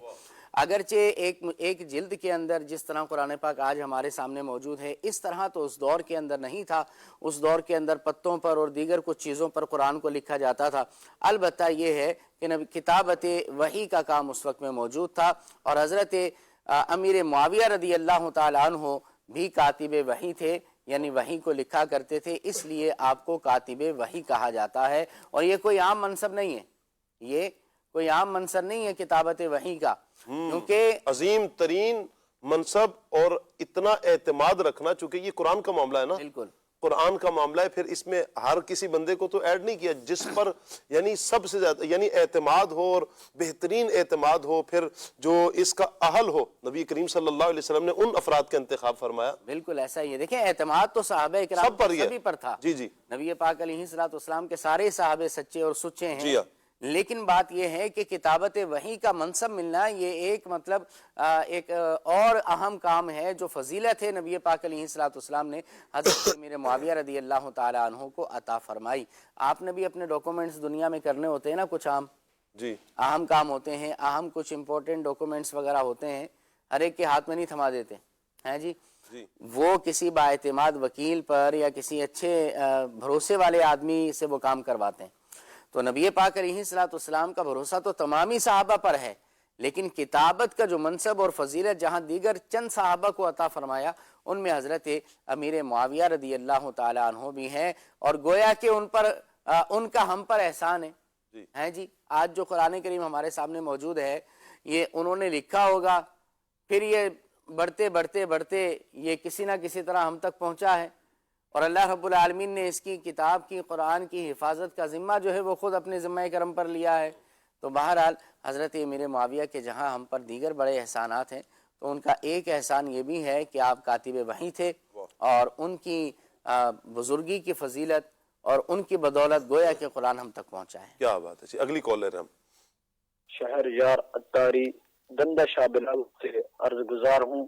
نعت خواں اسلامی بھائی سے میرا یہ سوال ہے، آپ کو اعلیٰ حضرت کے کلاموں میں سے سب سے خوبصورت کلام کون سا لگتا ہے؟ جزاک اللہ خیرہ۔ آمین۔ جی شاہ صاحب۔ اعلیٰ حضرت کی تو سارے کلام ماشاءاللہ بہت خوبصورت ہے، اس پہ امتیاز کرنا بڑا مشکل ہے میرے لیے۔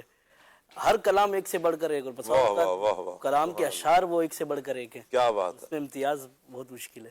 واہ۔ چلیں جی اگلی کال لے رہے ہیں ہم۔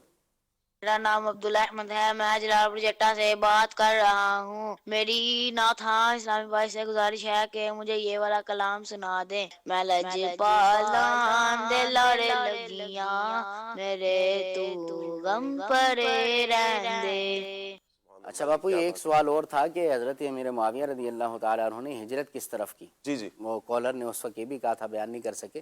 حضرت امیر معاویہ رضی اللہ تعالیٰ عنہ نے جو ہجرت کی تو مکے سے ملک شام کی طرف، مکے سے شام کی طرف آپ نے ہجرت فرمائی، اور خاص طور پر دمشق کو اپنا دارالخلافہ بنایا، کیپٹل بنایا، اور وہاں پر پھر آپ نے سلطنت اسلامیہ قائم فرمائی۔ سبحان اللہ۔ چلیں جی کال لے رہے ہیں ہم۔ پروگرام میں میری ایک نعت کی فرمائش ہے، زمین و زمان تمہارے لیے، یہ کلام مجھے سنا دیں۔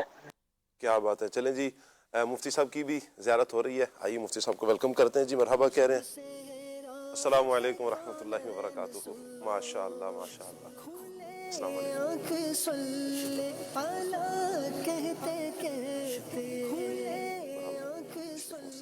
مدنی چینل کے ناظرین، آپ سے عرض کی تھی کہ 9 سے 9:15 کے درمیان ہم مفتی صاحب کی زیارت کریں گے، اور آپ کے جو شرعی سوالات ہوں گے انشاءاللہ ہم مفتی صاحب سے لیں گے۔ آئیے مفتی صاحب کے لیے جو سوالات ہیں سوال لے رہے ہیں ہم۔ مفتی صاحب سے میرا سوال ہے کہ معراج کی کتنی اقسام ہیں، اور جو 27 رجب کو نبی پاک صلی اللہ علیہ وسلم کی معراج ہوئی وہ جسمانی تھی یا روحانی تھی، اور معراج کتنے مرحلے میں مکمل ہوئی، اس میں کتنا وقت لگا، اور اس سے متعلق ہمارے کیا عقائد ہونے چاہیے؟ تفصیل سے ارشاد فرما دیجیے۔ کیا بات ہے جی مفتی صاحب۔ پوری کتاب کتاب کا ہی حوالہ دے دیا جائے میرا خیال ایک میسیج میں، مختصر سا سوال۔ ٹھیک ہے، کالرز ہیں مدنی چینل کے ناظرین، اب ہم تو حاضر ہیں۔ بسم اللہ الرحمن الرحیم۔ معراج نبی کریم صلی اللہ علیہ وسلم کو جو معراج اللہ کریم نے عطا فرمائی اور یہ آپ علیہ الصلوۃ والسلام کا معجزہ ہے، تو یہ صرف روحانی نہیں تھی بلکہ جسمانی معراج تھی۔ نبی کریم صلی اللہ علیہ وسلم نے اپنے سر کی آنکھوں سے رب کریم کا دیدار کیا اور اللہ کریم سے جو ہے وہ کلام بھی فرمایا۔ اور جہاں تک انہوں نے کہا کہ معراج کتنے سٹیپس میں ہوئی، تو ایک اس کا جو سفر کا جو آغاز ہے وہ مکۃ المکرمہ مسجد الحرام شریف سے مسجد اقصیٰ تک، اور پھر مسجد اقصیٰ سے جو ہے وہ ساتوں آسمانوں تک، اور پھر اس سے آگے لامکاں تک ہوا۔ اب اس کے اندر جس کا ذکر قرآن کریم میں موجود ہے وہ قطعی ہے، سبحان الذی اسریٰ بعبدہ لیلا من المسجد الحرام الی المسجد الاقصی الذی بارکنا حولہ۔ قطعی سے کیا مراد ہے مفتی صاحب؟ یعنی یہ ایسا ہے کہ اس کے اندر شک کی کوئی گنجائش نہیں، صحیح ہوگا، اس پر ایمان لانا یہ فرض ہے۔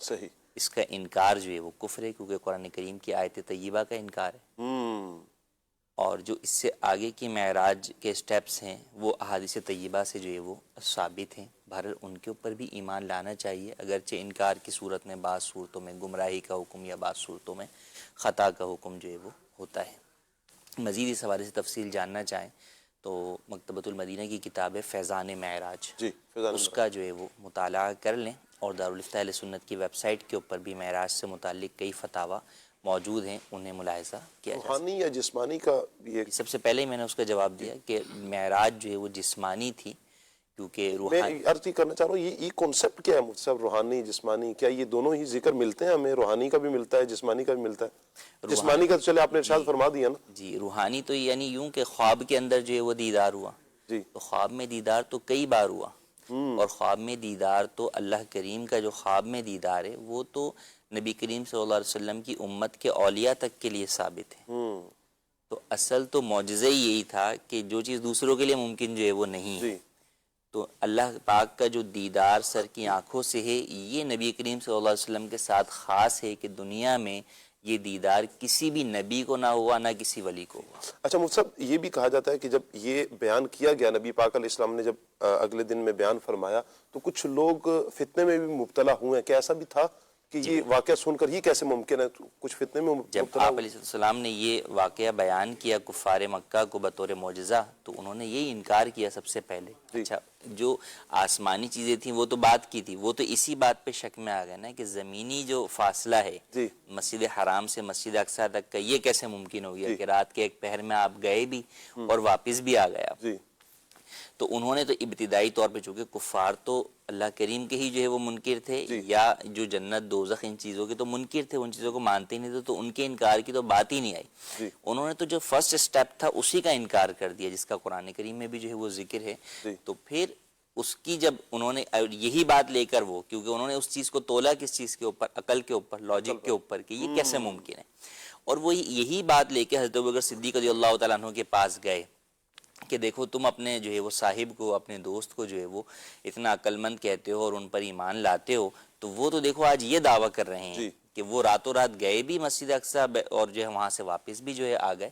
تو حضرت ابوبکر صدیق رضی اللہ تعالیٰ عنہ نے کیا ہی پیارا جواب دیا کہ اگر محمد رسول اللہ صلی اللہ علیہ وسلم یہ فرماتے ہیں تو یقیناً آپ حق فرماتے ہیں۔ واہ، تو یہ ایمان تھا کامل، آپ کا یقین تھا کہ سب سے پہلے آپ نے اس کی جو ہے وہ تصدیق کی کہ جب اللہ کے رسول اس سے بڑی باتیں یعنی آسمان کی باتیں مجھ سے کرتے ہیں اور میں ان کی تصدیق کرتا ہوں، تو اگر زمین کے ایک سفر کی وہ بات کر رہے ہیں تو میں اس کی تصدیق کیوں کرنا؟ کیا بات ہے، کیا بات ہے۔ ایک اور کال لے رہے ہیں ہم۔ نماز میں آج کل اکثر مسجدوں میں قالین جو ڈالے جاتے ہیں تو پرانا قالین نکالا نہیں جاتا، اس کے اوپر ہی نیا قالین بچھا دیا جاتا ہے، شاید سوچ کے کہ یا تو خرچہ بچے گا یا پھر نمازیوں کے لیے زیادہ نرم جگہ ہوگی یا پھر سردی کم ہو جائے گی، پتہ نہیں کچھ سوچ ہوتی ہوگی، تو پھر وہ نماز پڑھتے ہیں تو سجدہ کرنے میں وہ سختی محسوس نہیں ہوتی ایسے قالین پہ جو ڈبل قالین ہوتے ہیں، اوپر نیچے نیا اور پرانا۔ تو اس والے سے بڑی تشویش ہے۔ ایک مسجد سے میں دوسری مسجد میں گیا کہ وہاں پہ جا کے پڑھ لیتا ہوں، وہاں گیا تو وہاں پہ بھی یہی صورتحال تھی، تو پھر اس والے سے کیا حکم ہوگا کہ بندہ وہاں پہ نماز پڑھ لے یا پھر اپنی نماز پڑھے علیحدہ ہو کے؟ ایک تو مفتی صاحب بعض علاقوں میں جیسے ابھی سردی ہے، ایک تو یہ کیفیت ہے کہ جو ابھی کالر نے بتایا، ایک کیا کہ نیچے فوم بچھایا جاتا ہے، پھر وہ اتنی موٹی ہو جاتی ہے کہ نرم پاؤں بھی رکھیں تو پاؤں بھی دب جاتا ہے. تو اس صورت میں سجدے کا کیا حکم ہوگا؟ دیکھیں سجدہ سب سے افضل ترین سجدہ تو یہ ہے کہ انسان جو ہے وہ زمین پر کرے، زمین پر کرے بغیر کسی حائل چیز کے. لیکن بہرحال ضرورتاً جو ہے وہ جائے نماز بچھانا یا صف بچھانا یا جو ہے وہ کوئی قالین جو ہے وہ بچھانا یہ بھی جائز ہے، اس میں کوئی حرج نہیں ہے. خاص طور پہ سردیوں کے اندر کئی جگہ اس چیز کی جو ہے وہ حاجت محسوس ہوتی ہے، مگر اس میں پھر یہ ضروری ہے کہ جب آپ کوئی چیز رکھ کر سجدہ کر رہے ہیں تو سجدہ کرنے کے اندر زمین کی سختی جو ہے وہ پیشانی پر محسوس ہو. وہ زمین کی سختی اس طرح محسوس ہوگی کہ مزید دبانے سے آپ کی جو ہے وہ پیشانی دبے نہیں. یہ جو ہے وہ سمجھے منیمم مقدار ہے کہ اس سے آپ کا سجدہ ادا ہو جائے گا. تو بعض جگہ واقعی ایسا ہی ہے کہ وہ اتنے موٹے قالین یا نیچے جو ہے وہ فارم بچھا دیے جاتے ہیں جس کے نتیجے کے اندر اگر کوئی شخص جو ہے وہ توجہ دے کر زیادہ جو ہے وہ اپنے پیشانی کو دبائے نہیں تو ایسی صورت میں بس وہ اوپر ہی اوپر جو ہے وہ سر رکھا رہ جائے گا. تو ایسی صورت میں سجدہ ادا نہیں ہوگا، اور سجدہ چونکہ فرض ہے تو جب نماز کا ایک اہم ترین فرض ادا نہیں ہوگا تو نماز بھی نہیں ہوگی. تو بالکل اس بات کا اہتمام کرنا چاہیے کہ اولاً تو جو کمیٹیاں ہیں یا دیگر افراد ہیں جو منتظمین ہیں ان پہ ضروری ہے کہ مسجد میں کوئی بھی آپ کام کریں تو وہ سہولت سے زیادہ عبادت کے مطابق کریں. جی یہ نہیں کہ آپ سہولیات اتنی پیدا کر دیں کہ جناب لوگ جس کام کے لیے اس جگہ آ رہے ہیں وہ کام پورا ہی نہ ہو تو ان کی نمازیں ہی نہ ہو رہی ہوں تو پھر مسجد کا کیا فائدہ رہ جائے گا. تو اصل مقصد تو وہ جگہ عبادت کے لیے بنائی گئی ہے، سہولیات اس کے مطابق ہوں جس سے عبادت کی ادائیگی میں آسانی ہو، نہ یہ کہ عبادت کو وہ تباہ کرنے والی یا باطل کرنے والی ہو. تو اس بات کا خیال رکھنا چاہیے. بہرحال اگر کسی جگہ ایسا ہو تو نماز تو خیر نہیں چھوڑیں گے، حل یہی ہے کہ وہاں پر آپ کو سجدہ کرنے کے اندر تھوڑا سا مشقت برداشت کرنی پڑے گی، آپ کو زیادہ جو ہے وہ اپنے سر کو جو ہے وہ دبانا ہوگا جس سے آپ کو زمین کی سختی جو ہے وہ محسوس ہو جائے تو آپ کا سجدہ ادا ہو مفتی جائے. صاحب انتظامیہ کو کیا کہیں گے آپ؟ جی مفتی صاحب اس میں یوں بھی ہوتا ہے کہ جیسے نیا قالین بچھایا جاتا ہے نا مسجد میں تو اس میں اس کی بھی کوئی خاص اس کا طریقہ ہے کہ وہ مشین اوپر لگوا دیتے ہیں تو اس کا جو ابھرا پن ہے وہ بیٹھ جاتا ہے اور اس میں پھر سہولت ہو جاتی ہے. ہماری مسجد میں بھی کچھ ایسا ہی تھا، نیا قالین جو ہے وہ بچھایا تو اس میں یہ پرابلم تھی تو ہم نے پھر کمیٹی سے عرض کیا تو ماشاءاللہ انہوں نے پھر وہ مشین لگوائی اور پورا جو ہے وہ ماشاءاللہ اچھا ہو گیا.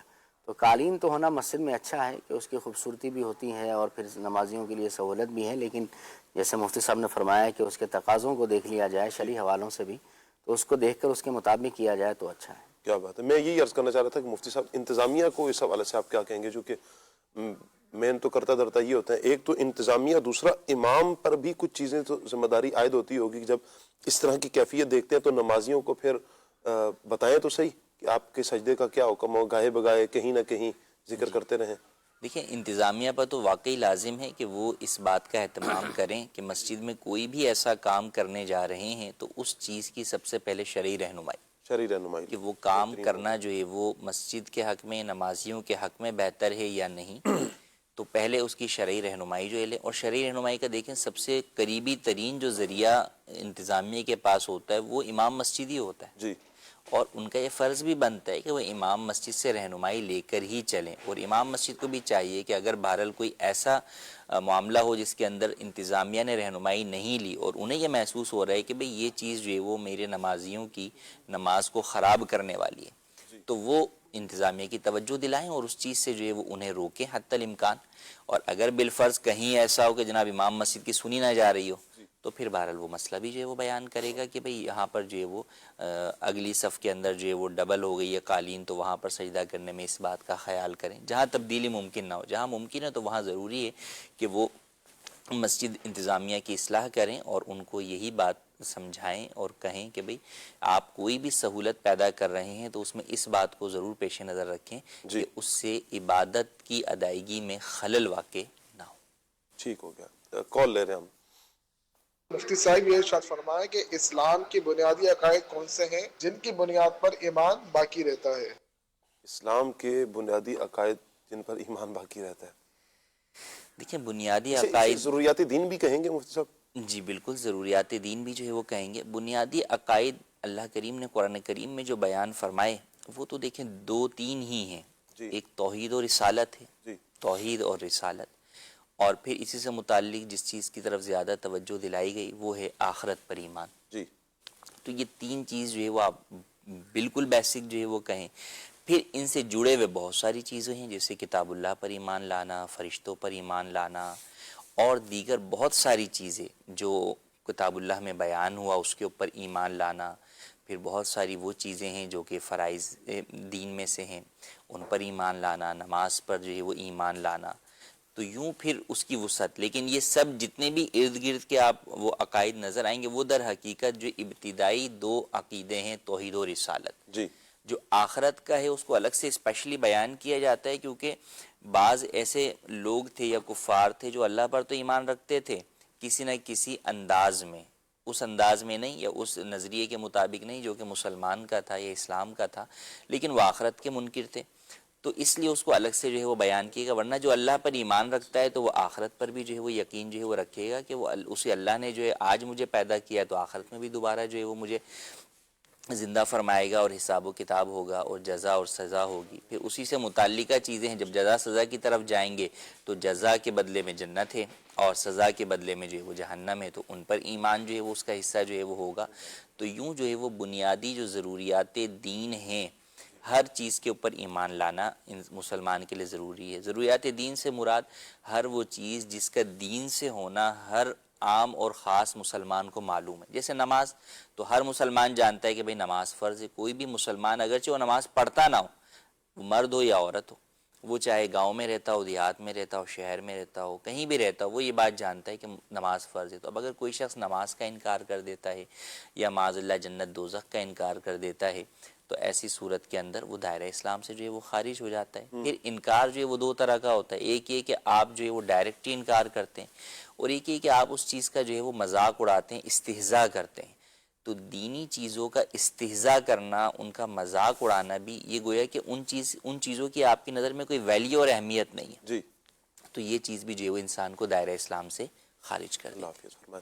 وہ سب ایک سوال یہ آیا ہے، کہہ رہے ہیں جی کہ اگر بچپن میں کسی کے پیسے چوری کیے ہوں اور بڑے ہو کر پتہ چلا ہو کہ چوری کی سزا کیا ہے اور اس کا گناہ کتنا ہے، تو اب اس کی توبہ کیا ہوگی؟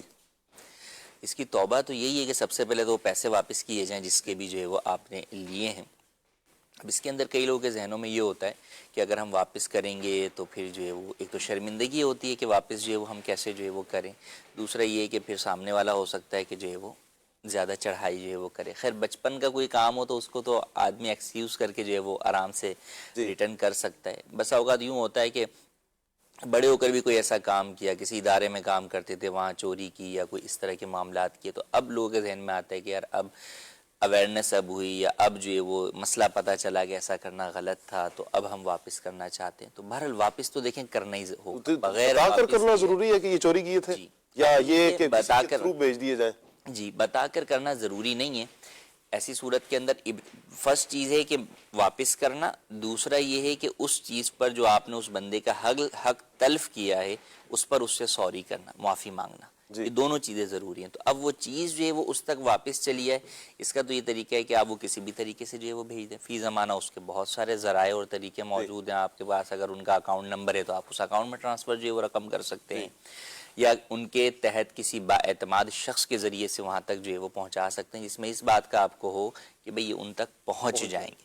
اداروں میں کئی دفعہ ایسا ہوتا ہے کہ لوگ یہ سوچتے ہیں کہ یار اداروں میں کیسے چیزوں کو پہنچائیں، گورنمنٹ کے ادارے ہوتے ہیں دیگر، تو وہاں پر بہت زیادہ احتیاط کی حاجت ہوتی ہے. تو کئی دفعہ جو ان کے افسران ہیں یا دیگر ہیں وہ کہہ دیتے ہیں کہ بھئی ٹھیک ہے تم ہمیں دے دو، لیکن پتہ ہے کہ وہ وہاں تک نہیں پہنچائیں گے، وہ اپنی جیب میں رکھ لیں گے. تو ایسوں کو دینا جو ہے وہ جائز نہیں ہے.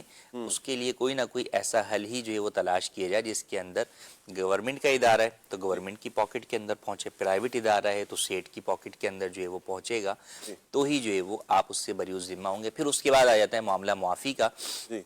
تو معافی جو ہے وہ بہرحال اس سے مانگنی ہوگی. ٹھیک ہو گیا. اچھا مفتی صاحب ایک اور سوال یہ آیا ہوا ہے کہ کیا مہرین نام رکھنا یہ درست ہے؟ مہرین نام رکھنے میں کوئی حرج تو معلوم نہیں ہوتا. صحیح ہو گیا. کال لے رہے ہیں ہم. نوید اتاری کراچی سے. مفتی صاحب کی بارگاہ میں سوال ہے کہ صحابہ کرام رضی اللہ عنہم اجمعین کو برا بلا کہنے والوں کے متعلق کیا حکم ہے؟ اس کے بارے میں قرآن و حدیث کی روشنی میں ہماری رہنمائی فرمائیے. جی صحابہ کرام کو جو برا بلا کہتے ہیں، اہل بیت اطہار کو؟ جی، نبی کریم صلی اللہ علیہ وسلم کے تمام صحابہ جو ہے وہ مقتدا ہیں اور تمام ہی جنتی ہیں. فَبِأَيِّهِمْ اقتدیتم اہتدیتم، حضور نے فرمایا اصحابی کالنجوم فَبِأَيِّهِمْ اقتدیتم اہتدیتم، میرے صحابہ ستاروں کی مانند ہیں، ان میں سے جن کی بھی تم پیروی کرو گے ہدایت پا جاؤ گے. جی. تو اس سے یہ پتہ چلا کہ جو ہدایت دینے والے افراد ہیں ان کو برا بھلا کہنا، اللہ کے رسول کو برا بھلا کے صحابہ کو برا بھلا کہنا جو ہے وہ ہرگز جائز نہیں بلکہ حرام ہے. اور کئی صورتوں میں یہ ایسا کرنے والے عام طور پر جو ہے وہ گمراہیت کی طرف جو ہے وہ گامزن ہو چکے ہوتے ہیں. ہمیں کسی بھی صحابی رسول کو کسی بھی وجہ سے جو ہے وہ برا بھلا نہیں کہنا چاہیے، کیونکہ ان کو جو وصف صحبت رسول کا حاصل ہے نا وہ کسی کو حاصل نہیں. تو وہ وصف ہی جو ہے وہ ان کی تمام چیزوں کے اوپر جو ہے وہ غالب ہے. تو اس لیے ایسا کرنا، بعض لوگ جو ہے وہ ایک صحابہ کی محبت میں، ایک صحابی رسول کی محبت میں کسی دوسرے صحابی کو بسا اوقات جو ہے وہ برا بھلا کہہ دیتے ہیں، حالانکہ یہ بات درست نہیں ہے. خود وہ صحابی بھی نہیں کہتے تھے. تو لہٰذا مسلمان کو جو ہے وہ اس آیت طیبہ کا جو ہے وہ مصداق، وہ تو حقیقت میں اس آیت طیبہ کا مصداق تھے. محمد رسول اللہ والذین معہ اشداء علی الکفار رحماء بینہم. تو وہ تو آپس میں رحمات ہیں، ان کے آپس کے درمیان کے کوئی بھی معاملات تھے، تو اس کے باوجود وہ ان آیات طیبہ کے مصداق تھے. لیکن ہم آج جو ہے وہ اس کے بدلے میں ان آیات طیبہ کی تفاسیر کو فراموش کر کر ہم جو ہے وہ ان میں سے ایک دوسرے کے لیے جو ہے وہ فیصلہ کرنے والے جو ہے وہ بن کے بیٹھ گئے ہیں. حالانکہ نہ ہمارا یہ منصب ہے نہ ہمارا یہ حق ہے. تو حضور صلی اللہ علیہ وسلم کے صحابہ کو ہمیشہ ان سے محبت رکھنی چاہیے، ان کی تعظیم اور تکریم ہی ہمیشہ کرنی چاہیے. اچھا مفتی صاحب، فیس بک پر ہمارا پیج مدنی چینل لائیو کے نام سے، یہاں پر بھی ایک کمنٹ آیا ہوا ہے پروگرام میں کہ پوری زندگی میں بتا رہے ہیں کہ بہت سی نمازیں قضا ہو گئی ہیں، اب نمازیں ادا کرنے کے بارے میں تفصیلات درکار ہے. تو نمازیں قضا ہوئی ہیں، ان کا کیسے حساب لگایا جائے گا، کیا کیا جائے گا اس حوالے سے؟ دیکھیں، نمازیں جتنی بھی قضا ہوئی ہیں بہرحال ان کو ادا تو کرنا ضروری ہے. اب اس کو حساب کیسے لگایا جائے گا؟ تو اس میں دو طریقے ہیں. یا تو آپ کو معلوم ہے کہ بھئی آپ جو ہے وہ اتنے عرصے سے نمازیں نہیں پڑھ رہے ہیں، اور کون سی نماز نہیں پڑھ رہے. بعض لوگ ہوتے ہیں کہ جو ساری نمازیں ہی نہیں پڑھتے، بعض وہ ہیں کہ جن کو یہ ہے کہ بھئی باقی تو پڑھ رہے ہیں، فجر نہیں پڑھ رہے. تو بہرحال وہ اس اعتبار سے جن کو اب تعداد معلوم ہے تو ان تعداد کو جو ہے وہ نوٹ کر لیں اور پھر ان کی ادائیگی جو ہے وہ شروع کر دیں. تعداد معلوم نہیں ہے تو غالب گمان کر کے اس کی تعداد ایک متعین کر لیں کہ ذہن میں ہو کہ بھئی مثال کے طور پہ میکسیمم جو ہے وہ میری 5 سال کی نماز جو ہے وہ باقی ہوگی، 4 سال کی باقی ہوگی. تو یوں اندازہ کر کے پھر وہ اس نماز کو جو ہے وہ کاؤنٹ کر لیں اور پھر اس کے بعد جو ہے وہ پڑھنے شروع ہو جائیں. اب جب پڑھنا شروع ہو جائیں تو جتنا پڑھتے جائیں اس کو جو ہے وہ مائنس کرتے جائیں. اس کے لیے ایک جو ہے وہ بہت اچھا سمجھیں کہ کیلکولیٹر دعوت اسلامی کی پریئر اپلیکیشن میں موجود ہے. قضا نمازوں کا آپ 1 ٹائم حساب لگا لیں اور حساب لگا کے آپ اس میں لکھ دیں. مثال کے طور پہ آپ لکھ دیں اس کے اندر کہ میری 365 فجر قضا ہوئی ہیں. جی. اب اس کے بعد آپ نے آج ایک فجر قضا ادا کر لی تو اب آپ وہاں پہ جا کے اس کو مائنس کا بٹن دبا دیں تو اب وہ 364 آ جائے گی. پھر آپ ایک بٹن دبا دیں گے تو وہ 363 آ جائے گی. تو یوں ایک آپ جو ہے وہ وہاں سے کاؤنٹ کر سکتے ہیں. اب بہت زیادہ جب نمازیں قضا ہوتی ہیں تو اس کو عام طور پہ قضا عمری جو ہے وہ کہا جاتا ہے. تو قضا کے اندر سمپل سا یہ ہے کہ آپ کو صرف نماز قضا کرنے میں فرض نمازیں پڑھنی ہوتی ہیں اور وطر پڑھنا ہوتا ہے، سنن و نوافل کی قضا نہیں ہوتی. تو یوں روزانہ جو ہے وہ آپ کو 5 نمازیں میں کے فرض پڑھنے ہیں اور عشاء کے اندر فرض کے ساتھ ساتھ وطر کی بھی ادائیگی کرنی ہے. پھر اس کا طریقہ بھی ہوتا ہے کہ آپ بہت مختصر وقت میں زیادہ قضا نماز ادا کر سکیں تو اس کے لیے جو ہے وہ اس کا آسان اور سہل طریقہ بھی موجود ہے. تو تفصیل کے لیے امیر سنت کا جو رسالہ ہے قضا نمازوں کا طریقہ، یہ آپ دعوت اسلامی کی ویب سائٹ سے دیکھ سکتے ہیں. اچھا مصعب، بہت سارے افراد کے ذہن میں نا ایک سوال یہ بھی آتا ہے کہ اکثر کبھی یہ مسئلہ قضا نمازوں کے حوالے سے بیان بھی کیا جائے نا، تو وہ ہوتا ہے کہ کانسیپٹ یہ ہوتا ہے کہ فجر کی فجر کے وقت، ظہر کی ظہر کے وقت، عصر کی عصر کے وقت قضا کرنی ہے، یا کسی وقت کا تعین ہے اس وقت میں کرنی ہے اس وقت میں نہیں، کیا کہیں گے وقت کے حوالے سے؟ کسی بھی وقت پڑھ سکتے ہیں، فجر کی نماز آپ عشاء کے وقت کے اندر بھی ادا کر سکتے ہیں، کوئی حرج نہیں ہے، اور اس کے علاوہ بھی ادا کر سکتے ہیں۔ 3 مکروہ اوقات ہیں جن میں آپ قضا نماز نہیں پڑھ سکتے۔ صحیح۔ ایک سورج نکلنے کے بعد سے لے کر 20 منٹ بعد تک، صحیح۔ دوپہر میں زاویہ کبریٰ کا وقت جسے عوام زوال کا وقت کہتے ہیں، جو ظہر کا وقت شروع ہونے سے پہلے ہوتا ہے، اور تیسرا غروب آفتاب سے 20 منٹ پہلے سے لے کر غروب آفتاب تک۔ ان 3 اوقات میں آپ نہیں، باقی جس ٹائم چاہے وہ پڑھ سکتے ہیں، حتیٰ کہ جو فجر کا وقت ہے جس میں نفل پڑھنا جائز نہیں ہے، اسی طرح عصر کی نماز کے بعد والا وقت جس میں نفل پڑھنا جائز نہیں ہے، ان میں بھی آپ قضا نماز ادا کر سکتے ہیں۔ البتہ بہتر یہ ہے کہ جب آپ ان اوقات میں نماز قضا ادا کر رہے ہوں جن اوقات میں نفل پڑھنا جائز نہیں ہے، تو وہ پھر پبلک میں ادا نہ کریں، آپ پھر مسجد میں ادا نہ کریں، پھر آپ وہ گھر میں اپنی ادا کریں۔ صحیح۔ اچھا مصعب، اس میں کوئی خاص نیت وغیرہ بھی کریں گے ہم؟ جی، نیت کو خاص کرنی ہوگی؟ جی، نیت جو ہے وہ بنیادی طور پر تو نماز کی نیت ہی کرتے ہیں، لیکن اب اس میں یہ کہ آپ کون سی نماز ادا کر رہے ہیں۔ تو اگر تو آپ کو یاد ہے تو آپ یوں نیت کر لیں کہ بھائی مثال وہ میں جنوری 2025 کی 4 جنوری 2025 کی قضا کر رہا ہوں، لیکن عام طور پہ یہ یاد نہیں ہوتا، تو اس کے 2 طریقے ہیں۔ ایک یہ کہ آپ یوں نیت کریں کہ میرے ذمے جو فجر کی نماز باقی ہیں ان میں سب سے آخری ادا کرتا ہوں، یا ان میں سب سے پہلی ادا کرتا ہوں، تو ہر دفعہ یہی نیت کریں، تو جو آخری ہوگی جب وہ ادا ہو جائے گی تو جو سیکنڈ لاسٹ تھی وہ لاسٹ پر آ جائے گی، صحیح، تو وہ آخری ہو جائے گی۔ تو ہر دفعہ انہی الفاظ کے ساتھ آپ نیت کر کے اپنی نمازیں کنٹینیو کر سکتے۔ اچھا، اس میں مفتی صاحب ایک اور سوال اسلامی بہنوں کے حوالے سے ہے کہ ان کے مخصوص ایام میں یہ کیا کریں گے، یہ حساب کیسے رکھیں گے؟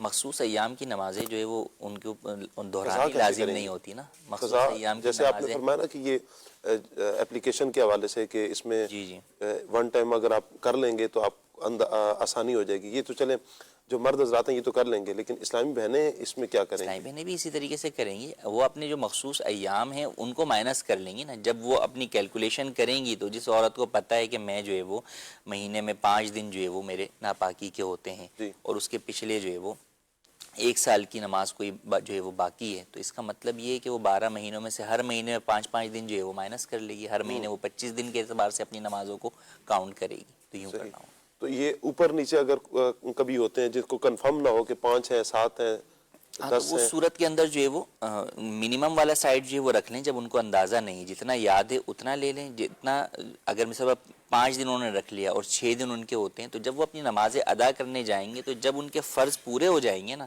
تو اب اس کے بعد اگرچہ وہ فرض کی نیت سے نماز پڑھ رہے ہوں گے، وہ خود بخود جو ہے وہ نفل کے اندر شمار ہو جائیں۔ صحیح ہو گیا، ٹھیک ہو گیا۔ عمران بھائی آپ کچھ فرما رہے تھے؟ میں عرض کر رہا تھا مفتی صاحب نے جیسے فرمایا نا کہ قضا نمازوں کے حوالے سے کہ لوگوں کے سامنے نہ پڑھیں، چھپ کر پڑھیں، جی، تو آج کل تو ویسے ہی بے عملی کا دور ہے، اچھا سب کو پتہ ہی ہوتا ہے دوسرے کا عملی طور پہ کیا حال ہے، تو کیا اس دور میں بھی چھپ کر ہی جیسے آپ نے کہا کہ مکروہ اوقات کے اندر یا اس کے علاوہ اگر پڑھنی ہے تو یہ حکم ہے، تو کیا آج کل بھی ایسا ہوگا؟ جی بالکل، بلکہ آج کل تو لوگ خوش ہوں گے کہ چلو اچھا یار نیک آدمی ہے قضا پڑھ رہا ہے۔ وہ اگرچہ جو ہے وہ نیک آدمی ہے، لیکن اصل میں اظہار بہرحال جو ہے وہ گناہ کا اظہار ہی ہے، کہ یہ گناہ کا کام جو ہے جیسے آج کے دور کے اندر بھی جو ہے وہ لوگ جو ہے وہ نشہ کرتے ہیں، شراب کرتے ہیں، بہت سارے بعض لوگ عام بھی اس طرح کے کام کرتے ہیں، فلمیں ڈرامے بھی جو ہے وہ لوگ جو ہے وہ دیکھ رہے ہوتے ہیں عام طور پر، لیکن اس کو بیٹھ کر کسی کا بیان کرنا پبلکلی کہ بھئی میں تو یہ کام جو ہے وہ کرتا ہے، میں تو ابھی فلم دیکھ کر آیا ہوں، تو یہ بہرحال گناہ ہی ہے، کیونکہ وہ گویا کہ ایک تو جری اور بے باک ہو رہا ہے کہ وہ اس چیز کو جو ہے وہ پبلکلی جو ہے وہ بیان کر رہا ہے، تو یوں اس اعتبار سے بہرحال جو ہے وہ اس چیز سے پبلک میں بچنا ہی ہوگا۔ اچھا مفتی صاحب ایک اور سوال ہے، اور اس کے بعد ہمیں کلام کی فرمائش بھی آئی ہوئی ہے، نور عالم بھائی کا جو امیر معاویہ رضی اللہ تعالیٰ عنہ کی منقبت پڑھی ہے وہ منقبت لینی ہے۔ سوال یہ کر رہے ہیں کہ مفتی صاحب سے میرا سوال ہے کہ صاحب استطاعت کس کو کہتے ہیں؟ اگر کسی کے پاس پلاٹ ہو اور وہ بچوں کے لیے رکھا ہے جس کی مالیت تقریباً 85 لاکھ ہے، 85 لاکھ ہے، تو کیا یہ بندہ صاحب استطاعت ہوگا؟ ایک دوسرا یہ کہ اس پر حج فرض ہوگا، تیسرا یہ کہ ساتھ یعنی یہ اتنی ہونے کے ساتھ ساتھ 2 لاکھ ماہانہ آمدنی بھی ہے جس میں گھریلو اخراجات وغیرہ پورے ہوتے ہیں، تو کیا یہ صاحب استطاعت کہلائے گا؟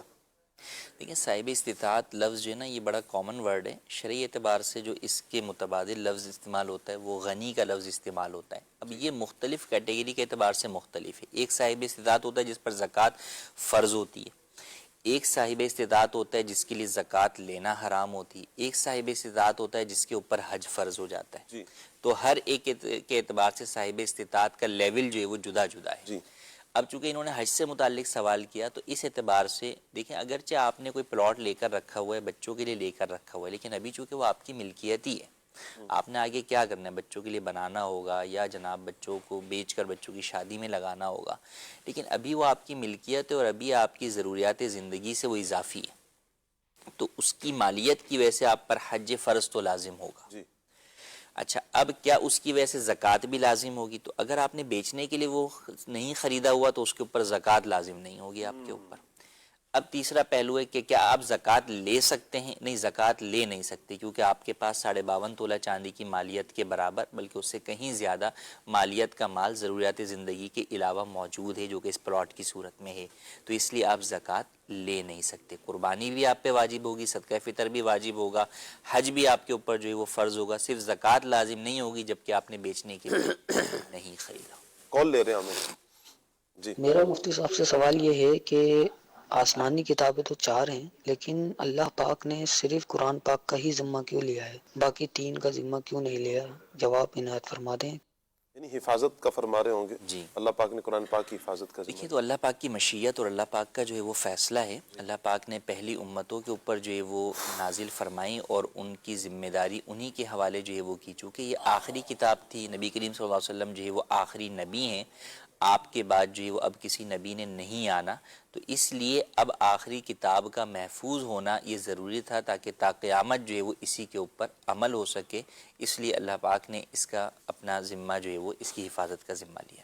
چلیں جو ایک فیس بک پر ایک میسیج آیا ہوا تھا, نور عالم بھائی نے جو منقبت پڑھی امیر معاویہ رضی اللہ تعالیٰ عنہ کی, آئیے سنتے ہیں. خادم مصطفیٰ معاویہ معاویہ, عاشق مصطفیٰ معاویہ معاویہ, پیشوا مقتدی معاویہ معاویہ, صاحب اتقا معاویہ معاویہ, رہبر قافلہ معاویہ معاویہ, عظمتوں کا پتہ معاویہ معاویہ, ہر نگر ہر جگہ ہم کہیں گے صدا, ہم کہیں گے صدا, ہم کہیں گے صدا. معاویہ لیتا ہوں اس لیے تمہیں نام معاویہ, لیتا ہوں اس لیے تمہیں نام معاویہ, میں ہوں غلام ابن غلام معاویہ. ہاتھوں میں ان کے ہاتھ نہ دیتے کبھی حسن, ہاتھوں میں ان کے ہاتھ نہ دیتے کبھی حسن, ایک بھی نہ ٹھیک ہوتا جو کام معاویہ, ایک بھی نہ ٹھیک ہوتا جو کام معاویہ. لیتا ہوں اس لیے تمہیں نام معاویہ, میں ہوں غلام ابن غلام معاویہ. ہم نے تو دیکھنی ہے فقط نسبت نبی, ہم نے تو دیکھنی ہے فقط نسبت نبی, ہے ان کے قرب والوں میں نام معاویہ, ہے ان کے قرب والوں میں نام معاویہ. لیتا ہوں اس لیے تمہیں نام معاویہ, میں ہوں غلام ابن غلام معاویہ. نذرانہ ان کا لیتے تھے حسنین شوق سے, نذرانہ ان کا لیتے تھے حسنین شوق سے, دیتے تھے واپسی پہ سلام معاویہ, دیتے تھے واپسی پہ سلام معاویہ.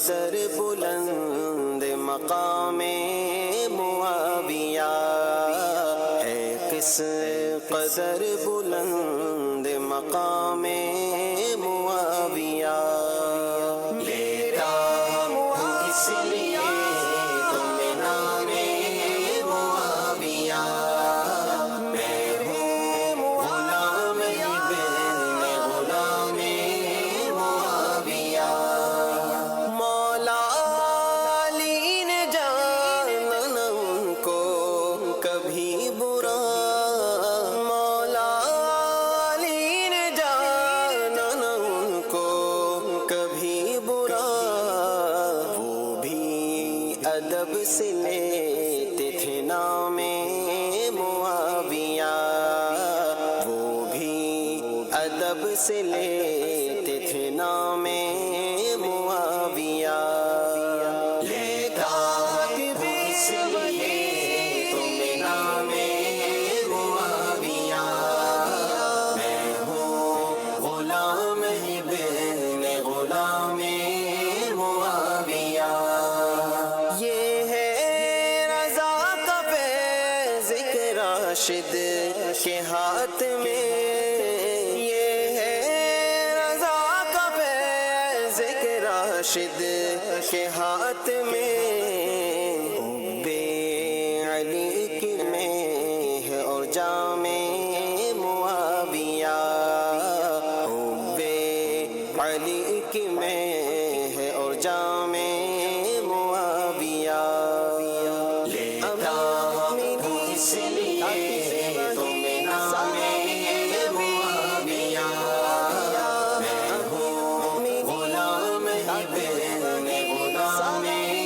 معاویہ، خادم مصطفیٰ معاویہ معاویہ، عاشق مصطفیٰ معاویہ معاویہ، پیشوا مقتدی معاویہ معاویہ، صاحب اتقا معاویہ معاویہ، رہبر قافلہ معاویہ معاویہ، عظمتوں کا پتہ معاویہ معاویہ، ہر نگر ہر جگہ ہم کہیں گے صدا، ہم کہیں گے صدا، ہم کہیں گے صدا، میرے معاویہ۔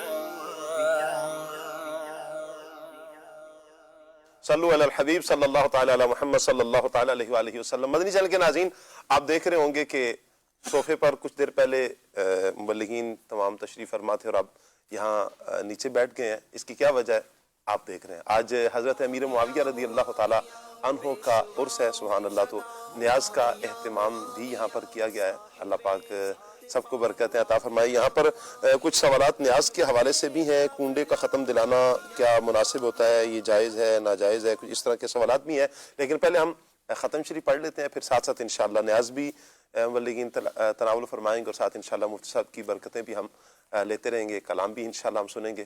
اپنے ٹائم کے اندر ہم نے پروگرام کو بھی ہم نے اختتام کی طرف لے کر جانا ہے۔ آئیے پہلے ختم شریف پڑھ لیتے ہیں۔ بسم اللہ الرحمن الرحیم، الحمد للہ رب العالمین، الرحمن الرحیم، مالک یوم الدین، ایاک نعبد و ایاک نستعین، اهدنا الصراط المستقيم صراط الذين أنعمت عليهم غير المغضوب عليهم ولا الضالين آمين۔ بسم الله الرحمن الرحيم، قل يا أيها الكافرون لا أعبد ما تعبدون ولا أنتم عابدون ما أعبد ولا أنا عابد ما عبدتم ولا أنتم عابدون ما أعبد لكم دينكم ولي دين۔ بسم الله الرحمن الرحيم، قل هو الله أحد الله الصمد لم يلد ولم يولد ولم يكن له كفوا أحد۔ بسم الله الرحمن الرحيم، قل هو الله أحد الله الصمد لم يلد ولم يولد ولم يكن له كفوا أحد بسم الله الرحمن الرحيم قل هو الله أحد الله الصمد لم يلد ولم يولد ولم يكن له كفوا أحد بسم الله الرحمن الرحيم قل أعوذ برب الفلق من شر ما خلق ومن شر غاسق إذا وقب ومن شر النفاثات في العقد ومن شر حاسد إذا حسد بسم الله الرحمن الرحيم قل أعوذ برب الناس ملك الناس إله الناس من شر الوسواس الخناس الذي يوسوس في صدور الناس من الجنة والناس بسم الله الرحمن الرحيم ألف لام ميم ذلك الكتاب لا ريب فيه هدى للمتقين الذين يؤمنون بالغيب ويقيمون الصلاة ومما رزقناهم ينفقون والذين يؤمنون بما أنزل إليك وما أنزل من قبلك وبالآخرة هم يوقنون أولئك على هدى من ربهم وأولئك هم المفلحون وإلهكم إله واحد لا إله إلا هو الرحمن الرحيم ما كان محمد أبا أحد من رجالكم ولكن رسول الله وخاتم النبيين إن الله وملائكته يصلون على النبي يا أيها الذين آمنوا صلوا عليه وسلموا تسليما اللهم صل على سيدنا ومولانا محمد وعلى آل سيدنا ومولانا محمد وبارك وسلم صل عليه سبحان ربك رب العزة عما يصفون وسلام على المرسلين والحمد لله رب العالمين. اللهم صل على سيدنا مولانا محمد وعلى آل سيدنا مولانا محمد وبارك وسلم وصلوا علیہ. الہ العالمین مولا غفور رحیم، جو کچھ تلاوت کی اور جو کچھ ذکر و اذکار کیے، جو محفل سجائی اور جو کچھ نظر و نیاز کا اہتمام کیا، یا اللہ اس کو اپنی بارگاہ میں شرف قبولیت عطا فرما. اپنے رحمت کے خزانوں میں سے مولا اس کا اپنے رحمت کے شایع نشان اجر عطا فرما. الہ العالمین وہ اجر نبی کریم صلی اللہ علیہ وسلم کی بارگاہ میں تحفتاً نذرانتاً پیش کرتے ہیں، قبول و منظور فرما. آپ کے وسیلہ جلیل سے اس کا ثواب تمام انبیاء کرام، مرسلین، اصحاب کرام، خلفائے راشدین، ازواج مطہرات، اہل بیت اطہار، صحابہ کرام، تابعین، تبع تابعین، ائمہ مجتہدین، کل مؤمن، کل مؤمنات، کل مسلمین، کل مسلمات، بالخصوص حضور سیدی امیر معاویہ رضی اللہ تعالیٰ عنہ کو پیش کرتے ہیں، قبول و منظور فرما. آپ کے درجات رفیع کو مزید بلندیاں عطا فرما.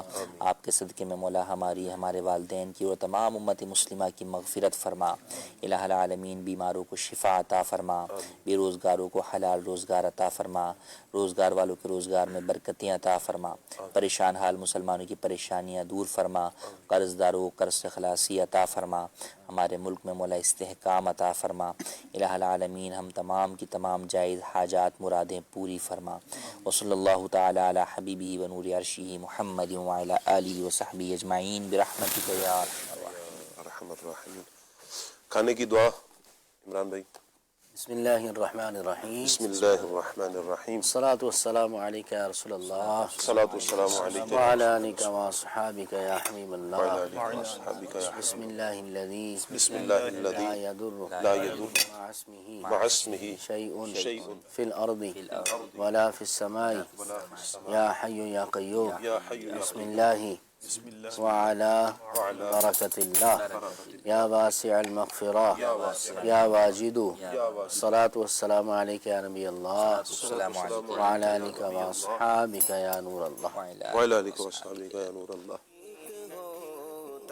چلیں جی، بسم اللہ الرحمن الرحیم پڑھیے. بسم اللہ شریف کھانا تلاوت فرمائیں. بسم اللہ الرحمن الرحیم. ہمیں کون دے گا؟ جی میں پیش کرتا ہوں نا آپ کو. ایسا نہیں چلے گا. لحاظ آج تو انشاءاللہ. الحمدللہ رب العالمین. معاویہ رضی اللہ تعالیٰ عنہ کی نہایت سبحان اللہ. باپو شریف کے لیے بھی پلیٹ مجھے دیجیے. جزاک اللہ جزاک اللہ. سبحان اللہ سبحان اللہ. باپو شریف یہ قاسم بھائی کے لیے. چلیں جی چمچ قاسم بھائی یہ دیجیے. بسم اللہ الرحمن الرحیم. ایک چمچ اور دے دیجیے گا. بسم اللہ الرحمن الرحیم. بسم اللہ الذی لا یضر مع اسمہ شیء فی الارض ولا فی السماء وهو السمیع العلیم. یا واجد یا واسع المغفرۃ یا واجد.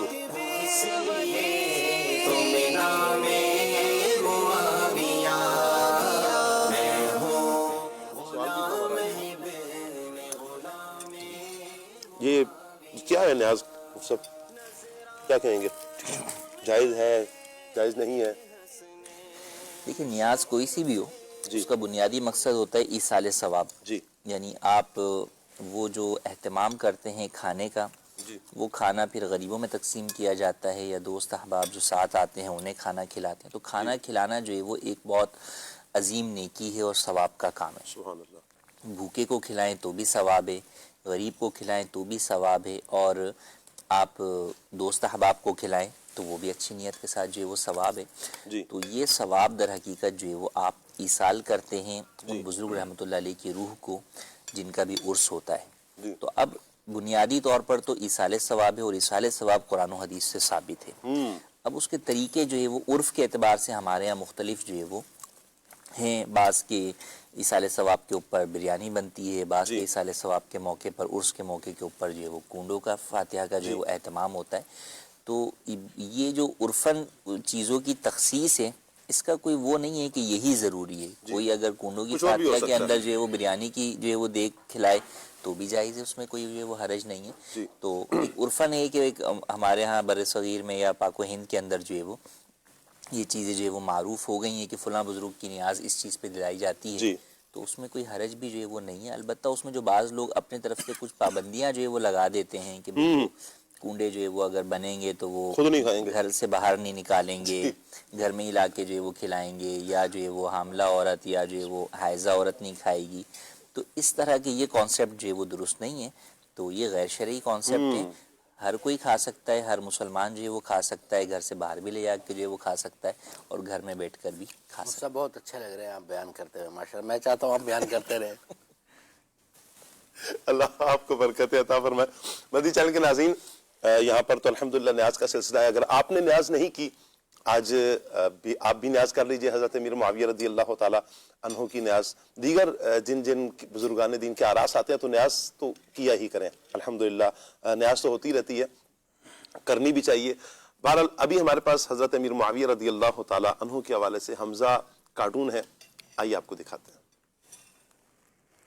پیارے بچوں, اللہ پاک نے قلم کو پیدا فرمایا اور اس سے فرمایا لکھ. وہ عرض گزار ہوا, اے میرے رب میں کیا لکھوں؟ ارشاد فرمایا جو کچھ ہو چکا اور جو ہمیشہ تک ہوتا رہے گا سب کی تقدیر لکھ دے. اور اس نوری قلم نے لوح محفوظ پر اللہ پاک کے حکم سے سب کچھ لکھ دیا. حمزہ, لوح محفوظ کیا ہے؟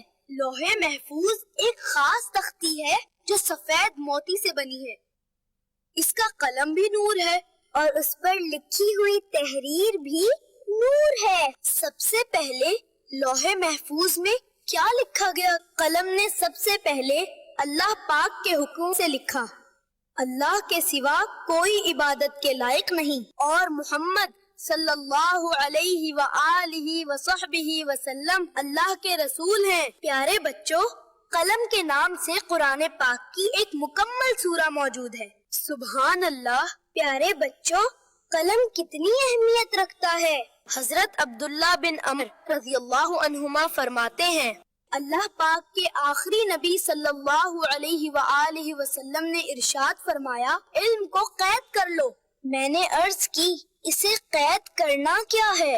ارشاد فرمایا علم کو لکھ لینا اسے قید کرنا ہے. پیارے بچوں, ہم پیارے آقا صلی اللہ علیہ وآلہ وسلم کی سیرت کی پیاری پیاری باتیں سنتے اور پڑھتے ہیں. یہ سب ہمارے پیارے صحابہ نے یاد بھی رکھی اور انہیں لکھا بھی ہے. اسی لیے تو یہ سب سنتیں اور پیارے آقا صلی اللہ علیہ وآلہ وسلم کی زندگی کے مبارک واقعات ہم تک پہنچے. میں آپ کو ایک صحابی رسول جنہیں کاتب وحی کہتے ہیں ان کے بارے میں بتاتا ہوں. کاتب وحی، کاتب کا مطلب ہے لکھنے والا، اور وحی سے مراد اللہ کا وہ پیغام جو پیارے آقا صلی اللہ علیہ وآلہ وسلم پر نازل ہوا. ذرا مجھے کچھ تفصیل تو بتائیں، مجھے بات سمجھ آ جائے. فہد بھائی، جب پیارے آقا صلی اللہ علیہ وآلہ وسلم پر آیت نازل ہوتی تو قرآن پاک کو اس دور کے اعتبار سے نوٹ بھی کیا گیا. چنانچہ حضرت امیر معاویہ رضی اللہ عنہ کو بھی قرآن پاک کی آیات لکھنے کی سعادت حاصل ہوئی. سبحان اللہ. فہد بھائی، حضرت امیر معاویہ رضی اللہ عنہ وہ صحابی ہیں جو رسول اللہ صلی اللہ علیہ وآلہ وسلم کے خطوط یعنی لیٹرز بھی لکھتے تھے. حضرت امیر معاویہ رضی اللہ عنہ وہ عظیم ہستی ہیں جنہوں نے مکتوبات یعنی لیٹرز پر مہر لگانے کا طریقہ رائج فرمایا. سرکاری خطوط کی نقل محفوظ رکھنے کا نظام بنایا. حمزہ بھائی، حضرت امیر معاویہ رضی اللہ عنہ نے خطوط یعنی لیٹرز لکھنے کے علاوہ اور بھی کوئی سوشل ورک کیا؟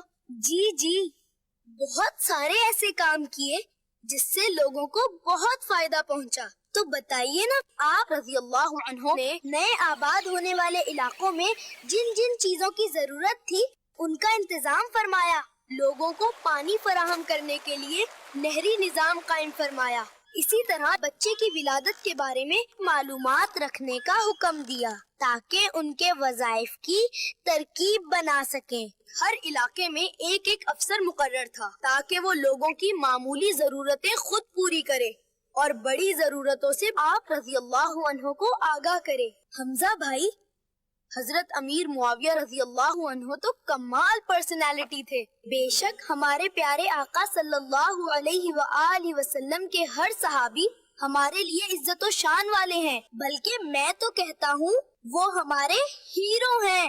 ہیرو، ٹھیک کہا حمزہ بھائی آپ نے. فہد بھائی، حضرت امیر معاویہ رضی اللہ عنہ سے تو ہمارے پیارے آقا صلی اللہ علیہ وآلہ وسلم بہت محبت فرماتے ہیں. ماشاء اللہ. کوئی فرمان مصطفیٰ صلی اللہ علیہ وآلہ وسلم بتا دیجئے. کئی مرتبہ کریم صلی اللہ علیہ وآلہ وسلم نے دعاؤں سے نوازا. کبھی علم و حلم کی یوں دعا دی: اے اللہ، معاویہ کو علم اور حلم یعنی بردباری سے بھر دے. کبھی ہدایت کا روشن ستارہ یوں بنایا: یا اللہ، معاویہ کو ہدایت دینے والا، ہدایت پر قائم رہنے والا اور لوگوں کے لیے ذریعہ ہدایت بنا. کبھی نوازشوں کی بارش کو یوں برسایا: اے اللہ، معاویہ کو حساب و کتاب کا علم عطا فرما اور اس سے عذاب کو دور فرما. کبھی خاص مجلس میں ان کی عظمت پر یوں مہر لگائی: معاویہ کو بلاؤ اور یہ معاملہ ان کے سامنے رکھو، وہ قوی اور امین ہیں. یعنی ہمارے پیارے آقا صلی اللہ علیہ وآلہ وسلم حضرت امیر معاویہ رضی اللہ عنہ سے اتنی محبت فرماتے ہیں. کیسی قسمت ہے حضرت امیر معاویہ رضی اللہ عنہ کی. بے شک اللہ پاک ان کے صدقے ہماری مغفرت فرمائے. آمین. حمزہ بھائی، حضرت امیر معاویہ رضی اللہ عنہ تو کمال پرسنالٹی تھے. پلیز مجھے کوئی بک تو بتائیں جس میں میں ان کے بارے میں پڑھ سکوں. فہد بھائی، مکتبۃ المدینہ کی کتاب فیضان امیر معاویہ رضی اللہ عنہ پڑھنا ہرگز نہ بھولیے گا. شکریہ حمزہ بھائی، آپ نے تو دل ہی خوش کر دیا. تو پھر مل کر نعرہ لگائیں: ہر صحابی نبی جنتی جنتی، ہر صحابی نبی جنتی جنتی، ہر صحابی نبی جنتی جنتی، صدیق و عمر جنتی جنتی، عثمان و علی جنتی جنتی، حسن اور حسین بھی جنتی جنتی، اور معاویہ بھی جنتی جنتی. شکر تیرا یار لاگے تو نے ہم کو کیا، بعد ابو با وفا صحابہ اہل بیت کا. ہر صحابی نبی جنتی جنتی، ہر صحابی نبی جنتی جنتی،